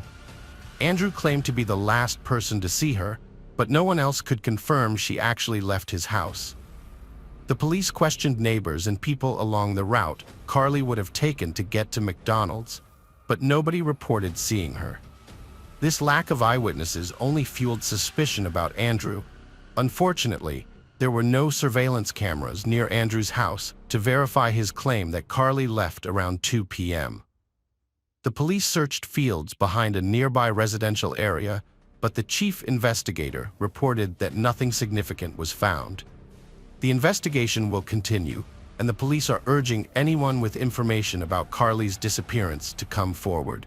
She was last seen wearing blue jeans, sandals, and a yellow t-shirt, and carrying a tan handbag. Police investigators obtained a search warrant and thoroughly searched the house where Carly was last seen, looking for clues that could help explain her disappearance. Despite their efforts, they found no evidence of criminal activity or new leads. However, they did stumble upon a suspicious discovery. Carly's Facebook account had been deleted just a few hours after she went missing, and before anyone had even reported her disappearance to the authorities. This mysterious deletion sparked a lot of questions and prompted further investigation. 9 months after Carly's disappearance, her parents, Steve and Lorraine Williams, sought assistance in finding their daughter. With the help of Detective Timothy Seymour, they made a public appeal, requesting any information that could aid in the case. During the appeal, Lorraine became emotional and pleaded for help, saying that if anyone knew anything, no matter how small, they should come forward and help them. The family has struggled since Carly's disappearance, with Steve and Lorraine explaining that their situation is complicated, particularly when it comes to Carly's children. The children have 2 different fathers, and the family has had limited contact with them. Steve and Lorraine hope that this will change, allowing them to reconnect with their grandchildren. Lorraine expressed the deep sorrow of Carly's children, who would never again experience their mother's loving kisses, warm hugs, and laughter. They were unable to say goodbye, and their memories were frozen in time. She described the family's pain and frustration, feeling trapped in limbo, and emphasized their need to find Carly and give her dignity and respect in death. Carly's children, William and Cadence, needed to know what happened to their mother to heal and move forward, free from the burden of pain and uncertainty. Lorraine begged for the truth, expressing that while her daughter was gone, her children needed closure and justice. She implored the responsible person to come forward, break their silence, and let the family find peace. The police shifted their focus to Sale Newson, another possible suspect, as they were unable to connect Carly's disappearance to her ex-partner, Andrew Easton. Investigations revealed that Carly and Sale's relationship was troubled. Sale was extremely jealous, which often sparked their arguments, despite their relatively short time together. Although Sale publicly claimed to be deeply in love with Carly, saying she was the first woman he had loved in 14 years, his actions told a different story. He started intimate relationships with other women almost immediately, even offering sex to several women just hours after reporting Carly missing. On October 2nd, just 2 days after Carly's disappearance, Sale spent the night with another woman, yet in public, he pretended to be grief-stricken over losing the love of his life. Detectives also learned that Sale and Carly had an argument 2 days before she vanished, triggered by Facebook messages from other men. However, while this evidence was suspicious, it was still circumstantial, and the police needed more concrete evidence to bring charges against Sale Newson. In 2015, authorities searched 3 properties in Muswellbrook and Scone, Est-Ouest, seizing 3 firearms, illegal substances, and arresting 24-year-old James Kineen, unrelated to Carly's disappearance, but a notable name in the investigation. 2 years after, on September 30, 2014, The police investigation had stalled with no new leads. But on August 7, 2016, a major breakthrough came when two pedestrians stumbled upon human remains in a shallow grave in a bush off the road near Scone. Forensic analysis confirmed that the remains were indeed those of Carly McBride. The police waited 4 days before announcing the discovery, hoping to gather more evidence. Carly's parents, who are still grieving, are asking the public to come forward with any information they might have. They are thankful for the help that led to finding their daughter's body, but they still want to know who was responsible for her disappearance and are seeking closure. Over 10 months, investigators probed a case leading to Sale Newson's arrest warrant on June 19, 2017. After his arrest, Newson denied involvement in Carly McBride's death. Authorities also charged James Canine, 26, for helping Newson dispose of the body. The three knew each other from a rehab center for addicts, staying in touch despite leaving at different times. The trial of Sale Newson began in 2018 and lasted for years due to limited evidence. Prosecutors claimed Newson attacked Carly in a jealous rage, causing her death. Forensic experts found she died from multiple blunt force trauma, including 23 skull fractures and 13 torso and spinal fractures. The judge ruled Newson's actions caused Carly's death, noting he had claimed to be a skilled mixed martial arts fighter with 20 undefeated fights. The judge concluded Carly died from severe brain trauma caused by a high degree of force to the head, likely inflicted by Newson's fists, feet, or objects. During a search of Newson's house, police found a map in a shoebox under the bed with a circle around Muswell Brook and Scone, where Carly's remains were later found. The map also had numbers 1, 2, and 3 written on it, which a senior constable linked to point-to-point cameras. Newson mentioned to Carly's father that the skeleton was missing hand bones, a detail only known to the police, Carly's parents, and the forensic medicine department. This suggested Newson was familiar with the crime scene and had left Carly's body there. The clothes on the remains matched what she wore on the day she disappeared, indicating she died soon after leaving her partner's house. The police couldn't find her purse and phone. When police searched Newson's mobile phone, they discovered he had deleted Google location services between September 18th and October 2nd, 2014. During the trial, the investigators learned that the photo of Carly, which Newson took on the way to Muswell Brook and later used in missing person flyers, was edited and cropped even before the police received the report of Carly missing. When the search for Carly began, Newson offered a $20,000 reward for information about her whereabouts. However, his bank account showed he was broke, which meant he offered the reward only because he knew no one would ever find her. Thus, he wouldn't have to pay. Newson injected himself into the police investigation from the start, trying to deflect suspicion onto others and attempting to get information about where police and other emergency services would be searching. He also conducted a canvass of the neighboring streets, searching for CCTV or witnesses, which police said was done not to find information, but to suppress it and to determine if anyone had seen him intercepting Ms. McBride. While volunteers and police searched for her around Muswell Brook and handed out missing person flyers, Newson was in Sydney messaging friends about how he was driving an Audi R8. The more investigators dug into Newson, interviewed him, looked at his Facebook messages, listened to his phone calls. After examining his internet search history, investigators discovered that he was looking for information on how to delete a Facebook account. His account remained active, but Carly's account got deleted shortly after.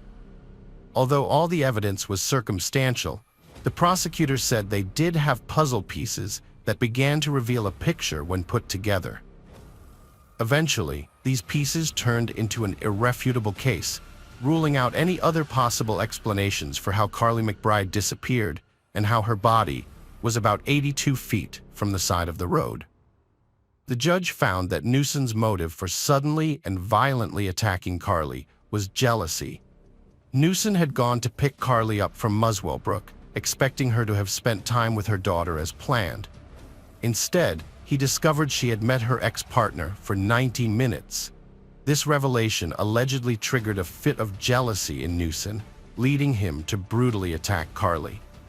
Carly's mother, Lorraine Williams, recounted the immense grief and anxiety she experienced during a 2-year wait for justice, a wait that ended with the devastating realization that her happy and outgoing daughter would never come home to her 2 young children. When she finally saw Carly again, it was in the morgue, an experience she described as the worst day of her life.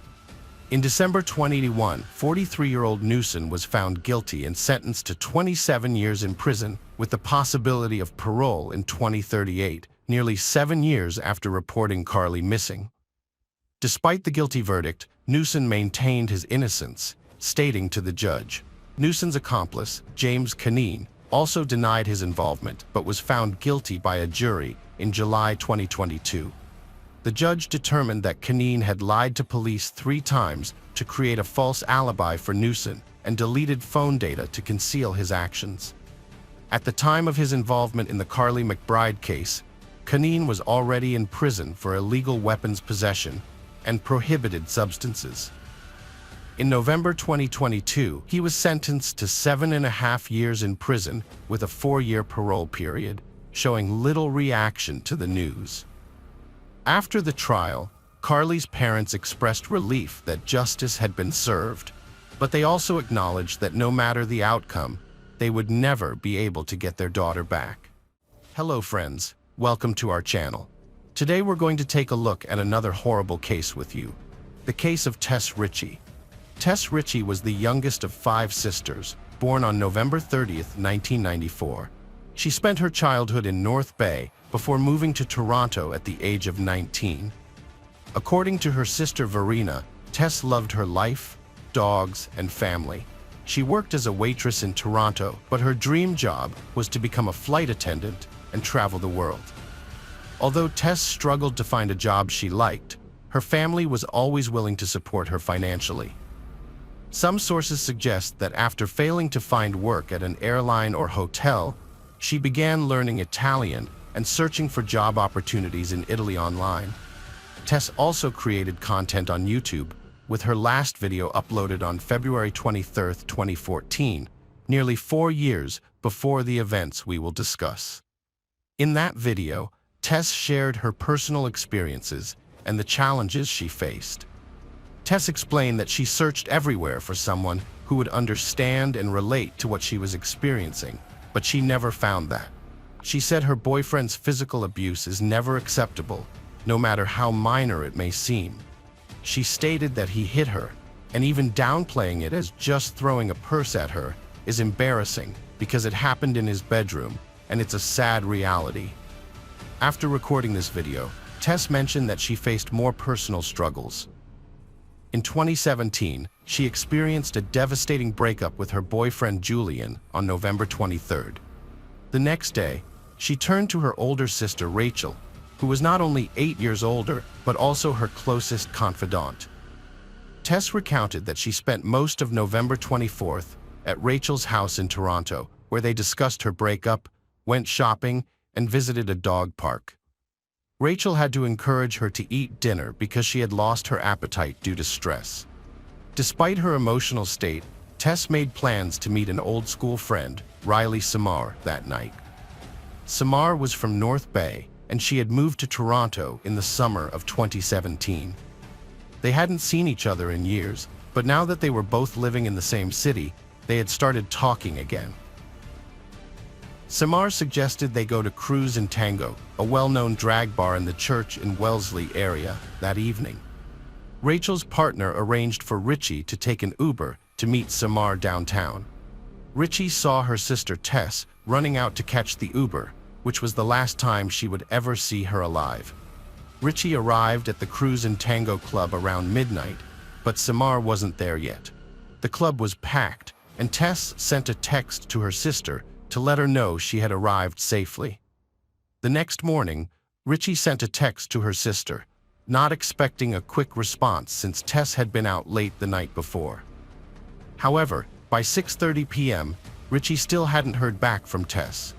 She then discovered that none of her texts had been delivered to Tess's phone. When Richie tried calling, the calls went straight to voicemail. Their mother, Christine Hermiston, also attempted to contact Tess, but her phone was turned off. Christine got a notification that her daughter Tess had ordered an Uber at 4:02 a.m., but then the ride was canceled. This happened because Tess had used Christine's credit card to set up her Uber account, so Christine received updates on all of Tess's Uber rides. When Christine and her family couldn't reach Tess during the day and her phone stayed off, they started to worry because Tess always kept in touch with them. Rachel typically kept her phone with her at all times. On Saturday night around 9 p.m., she asked her partner to check on her sister's apartment in Scarborough while she reached out to her friends. Tess was still missing, and her family was growing increasingly worried. Rachel began calling hospitals and also contacted the police. By the following evening, the police had no updates for Tess's family. Multiple officers were assigned to search for Tess Ritchie, but no one had seen or heard from her in the past 2 days. On Monday, Tess's mother, Christine, and one of her sisters traveled from North Bay to Toronto to help with the search. They distributed flyers featuring Tess's picture, hoping someone might recognize her. The family did everything they could, but unfortunately, the police's investigation into Tess's disappearance was lacking. Meanwhile, Tess's friend Riley, who had gone to the bar with her that night, returned home safely. When asked about Tess's whereabouts, Riley mentioned that they had both been drinking heavily, which led to the bar's security asking them to leave. They left the bar shortly after 2 a.m. and headed to Wellesley Street to grab a bite to eat. On their way, they met a guy who decided to join them, but Riley couldn't remember his name. Once on Wellesley Street, they ordered hot dogs. Tess asked for a vegetarian hot dog, which led to a disagreement with the vendor. Tess thought she received a meat hot dog, and Riley noted that Tess accidentally sprayed mustard all over the vendor's cart. After that, Tess, Riley, and their new companion ran to Dundonald Street. There, they encountered a woman named Michelle on her porch and struck up a conversation that lasted about 20 minutes. Tess confided in Michelle about her recent breakup and how difficult it had been for her. Michelle offered her support, and they even exchanged phone numbers. Michelle observed that Richie seemed to be trying to enjoy himself, but when she looked into his eyes, she noticed a deep sadness. The breakup with Julian seemed to be affecting Riley heavily. Riley reassured her that things would improve and encouraged her to stay strong. At 4 a.m., Riley got a text from her boyfriend asking her to come home. She said goodbye to Tess and headed towards Yonge Street before going home. Tess felt let down that Riley had left so early. At 4:02 a.m., she ordered an Uber, suggesting that she decided to go home too after Riley left. The Uber driver arrived at 4:14 a.m., but Tess was not there.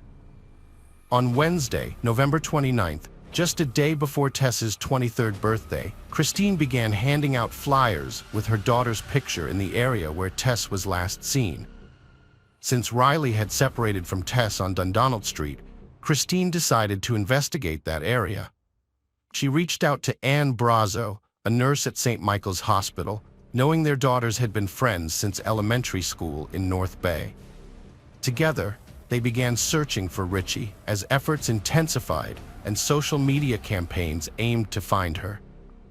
During this time, Brazo made a chilling discovery while looking into the bottom of an outdoor stairwell at a construction site located at 582 Church Street. She immediately recognized Ritchie's body lying on the concrete. "I was in complete shock, horror, disbelief. I couldn't understand what I was seeing," said Anne, fighting back tears. Feeling frightened, she noticed dust from a nearby gravel pile settled on Ritchie's body. Brazo let go of the staircase railing and stepped back down the gravel driveway toward Church Street. Meanwhile, Hermiston was further up the sidewalk, unaware that her daughter's body was so near. Brazo called out to her, "Christine, come back here. There's a girl in the stairwell. You need to come back." Hermiston turned and ran down the driveway, stopping suddenly at the stairwell. After a few moments, she began to scream, pleading with God for assistance. Tessa's death presented a heartbreaking event for her entire family. They discovered her body only 300 yards from the bar where she had been before disappearing, and just 20 yards from the last place her friend Riley saw her. This situation raised many questions about the police's response, especially since her body had been found just a couple of blocks from the bar. After Anne and Christine located Tessa's body, an anonymous police source shared new information with the media. It was reported that Tessa had advertised her intimate services online and had worked at a strip club. Tessa's mother stated that the Toronto police did not adequately search for Richie because they assumed she was an escort. This assumption was horrifying to Hermiston, who expressed her anger at the media's portrayal. After Richie's body was found, police sources claimed she was involved in the sex trade, which Hermiston called a blatant lie. They spread this information to suggest she led a high-risk lifestyle, deflecting blame from themselves. Although Tess briefly worked as a waitress at a strip club, she quit less than 2 weeks after starting. The mention of intimate services was linked to a dating site account, not a profession.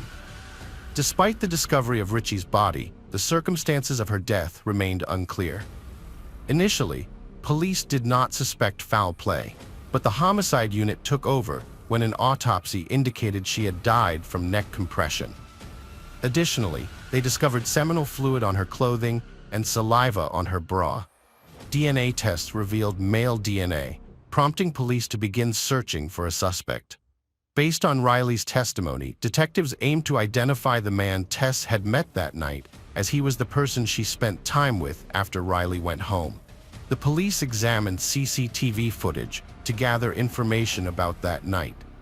The video shows Tess and Riley leaving the bar and heading towards a hot dog vendor.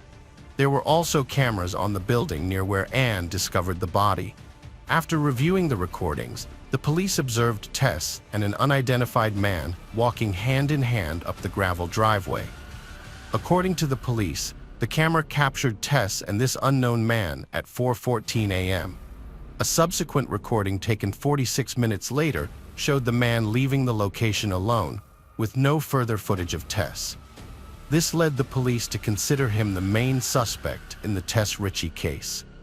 On December 10th, during a press conference, the Toronto police released images of him obtained from the surveillance footage. They hoped that someone would be able to identify him.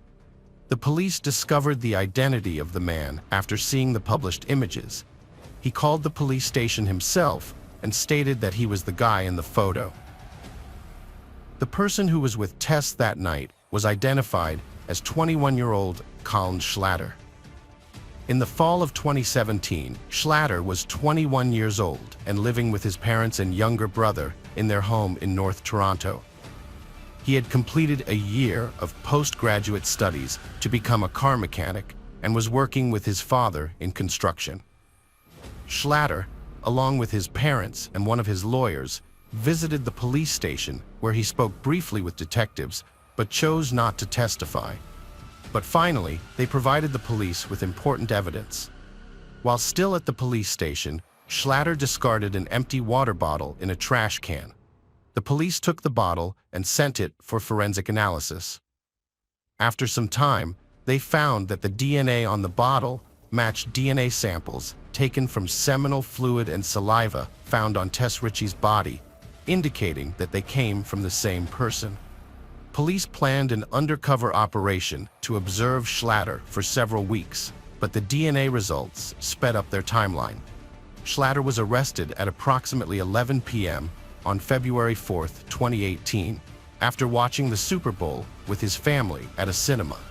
He was taken to the 13th Division and placed in a holding cell at 3:19 a.m. on February 5th. 2 other men were in holding cells next to him, both of whom were undercover police officers. Schlatter was unaware that he was about to provide them with a significant amount of evidence. The 3 men were in plain holding cells, each containing a combination toilet, sink, and bed.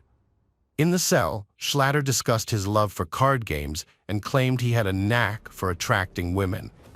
He bragged about having slept with over 40 women, even though he was only 21. Schlatter did not encounter Tess and her friend Riley on the street. He saw them for the first time in the same bar where he was present. This recording was made just before security asked Tess and Riley to leave the bar. Schlatter also spoke to undercover officers about Tess. Initially, he claimed she was alive when he departed.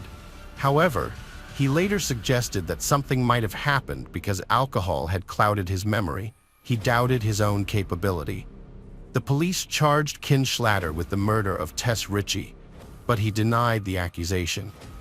In June 2018, police officers Alan McCullough and Michael Jones were charged with 2 counts of misconduct for neglect of duty under Ontario's Police Services Act. The report of hearing stated that they allegedly failed to thoroughly search the nearby property or immediate area, interview neighbors, and inform a supervisor. If they had followed protocol, Christine Hermiston stated, they would have found her. She was lying just around the corner. During the 2020 trial of Ken Schlatter, his defense argued that someone else could have approached the stairs where Tess was lying by climbing over the fence on the other side of the building, thus avoiding the cameras. The lawyers even named another suspect, but the police thoroughly investigated and interrogated this person, finding no evidence linking him to Tess's death. DNA evidence pointed to only one person, Ken Schlatter. Schlatter, a slight man who appeared soft-spoken in court, explained that he has a speech defect, causing him to slur his words and stutter sometimes. He claimed that Tess offered him a place to hide from prying eyes at 4:02 a.m., which explained the presence of his DNA on her belongings. Tess Ritchie had ordered an Uber, but when the driver arrived at the pickup point at 4:14 a.m., she wasn't there. Instead, Calvin Schlatter approached her again. They sat down on a bench at the corner of street. Schlatter stated that Tess seemed upset after their argument, so he went over to check on her. Schlatter claimed Tess asked him to sit and talk, but with no audio on security videos, it can't be confirmed. He said she was upset about her breakup, so he shared a similar experience to comfort her. Schlatter claimed that later, Tess asked if it was okay to kiss him. He said they stood up, hugged, and kissed each other. However, there is no footage of this kiss on the available CCTV footage. Schlatter claims that Tess Ritchie asked him to accompany her to the driveway at 582 Church Street and then down the outdoor stairwell. However, the prosecution questioned his motives, as an Uber driver was waiting for Tess at the time. It is unclear what Schlatter said to Tess to persuade her to walk with him into the darkness at 4 a.m. According to Schlatter, they kissed for a long time, and he ejaculated in his pants. He wanted to take things further, but Tess refused. Schlatter states that after this, he invited Tess to his house, but she declined and told him to leave. He claims that he left, and Tess was alive when he departed. There were only 2 people who knew the truth about the events of that night. Unfortunately, one of them had already passed away. During the trial, the prosecution presented 2 key witnesses, Riley, a friend of Tess, and Michelle Tepp, a woman who had spoken with Tess and Schlatter that night. Both Riley and Michelle identified Schlatter. In addition to talking to 2 undercover police officers, Schlatter is also alleged to have shared important details with a cellmate, known only as ES due to a publication ban, when they were both being held at a Toronto detention center for about 2 months in 2018. ES has a long history of criminal activity, including multiple break-ins and a domestic assault. The informant, who shared a cell with Calvin Schlatter, initially felt sympathetic towards Schlatter because he was a young man experiencing imprisonment for the first time. However, as time passed, his opinion of Schlatter changed. Schlatter would often cry himself to sleep, claiming he didn't want to serve his sentence and missing his mother. Despite this, Schlatter showed no regret when discussing the death of Tess Ritchie. According to him, Schlatter admitted to kissing Ritchie and losing control when she refused to go further, ultimately strangling her with a scarf. In court, Schlatter denied having these conversations with the informant, and his lawyer portrayed the informant as a deceitful liar. Nevertheless, physical evidence suggests that Ritchie was strangled, and only Schlatter's DNA was found on her clothing. In her final statement to the jury, defense attorney Lydia Riva presented her client, Schlatter, as a harmless and innocent young man. She acknowledged that it can be difficult to accept, but the criminal justice system is not infallible and can sometimes make mistakes. On March 23, 2020, the jury delivered a guilty verdict, and the judge sentenced Schlatter to life in prison with the possibility of parole after 25 years. The trial was emotionally devastating for Ritchie's family and supporters, who were often left reeling and in tears in the courtroom. Tessa's death has left the family feeling guilty and broken, struggling to look at each other. They're seeking $20 million in damages, including punitive damages, to ensure justice.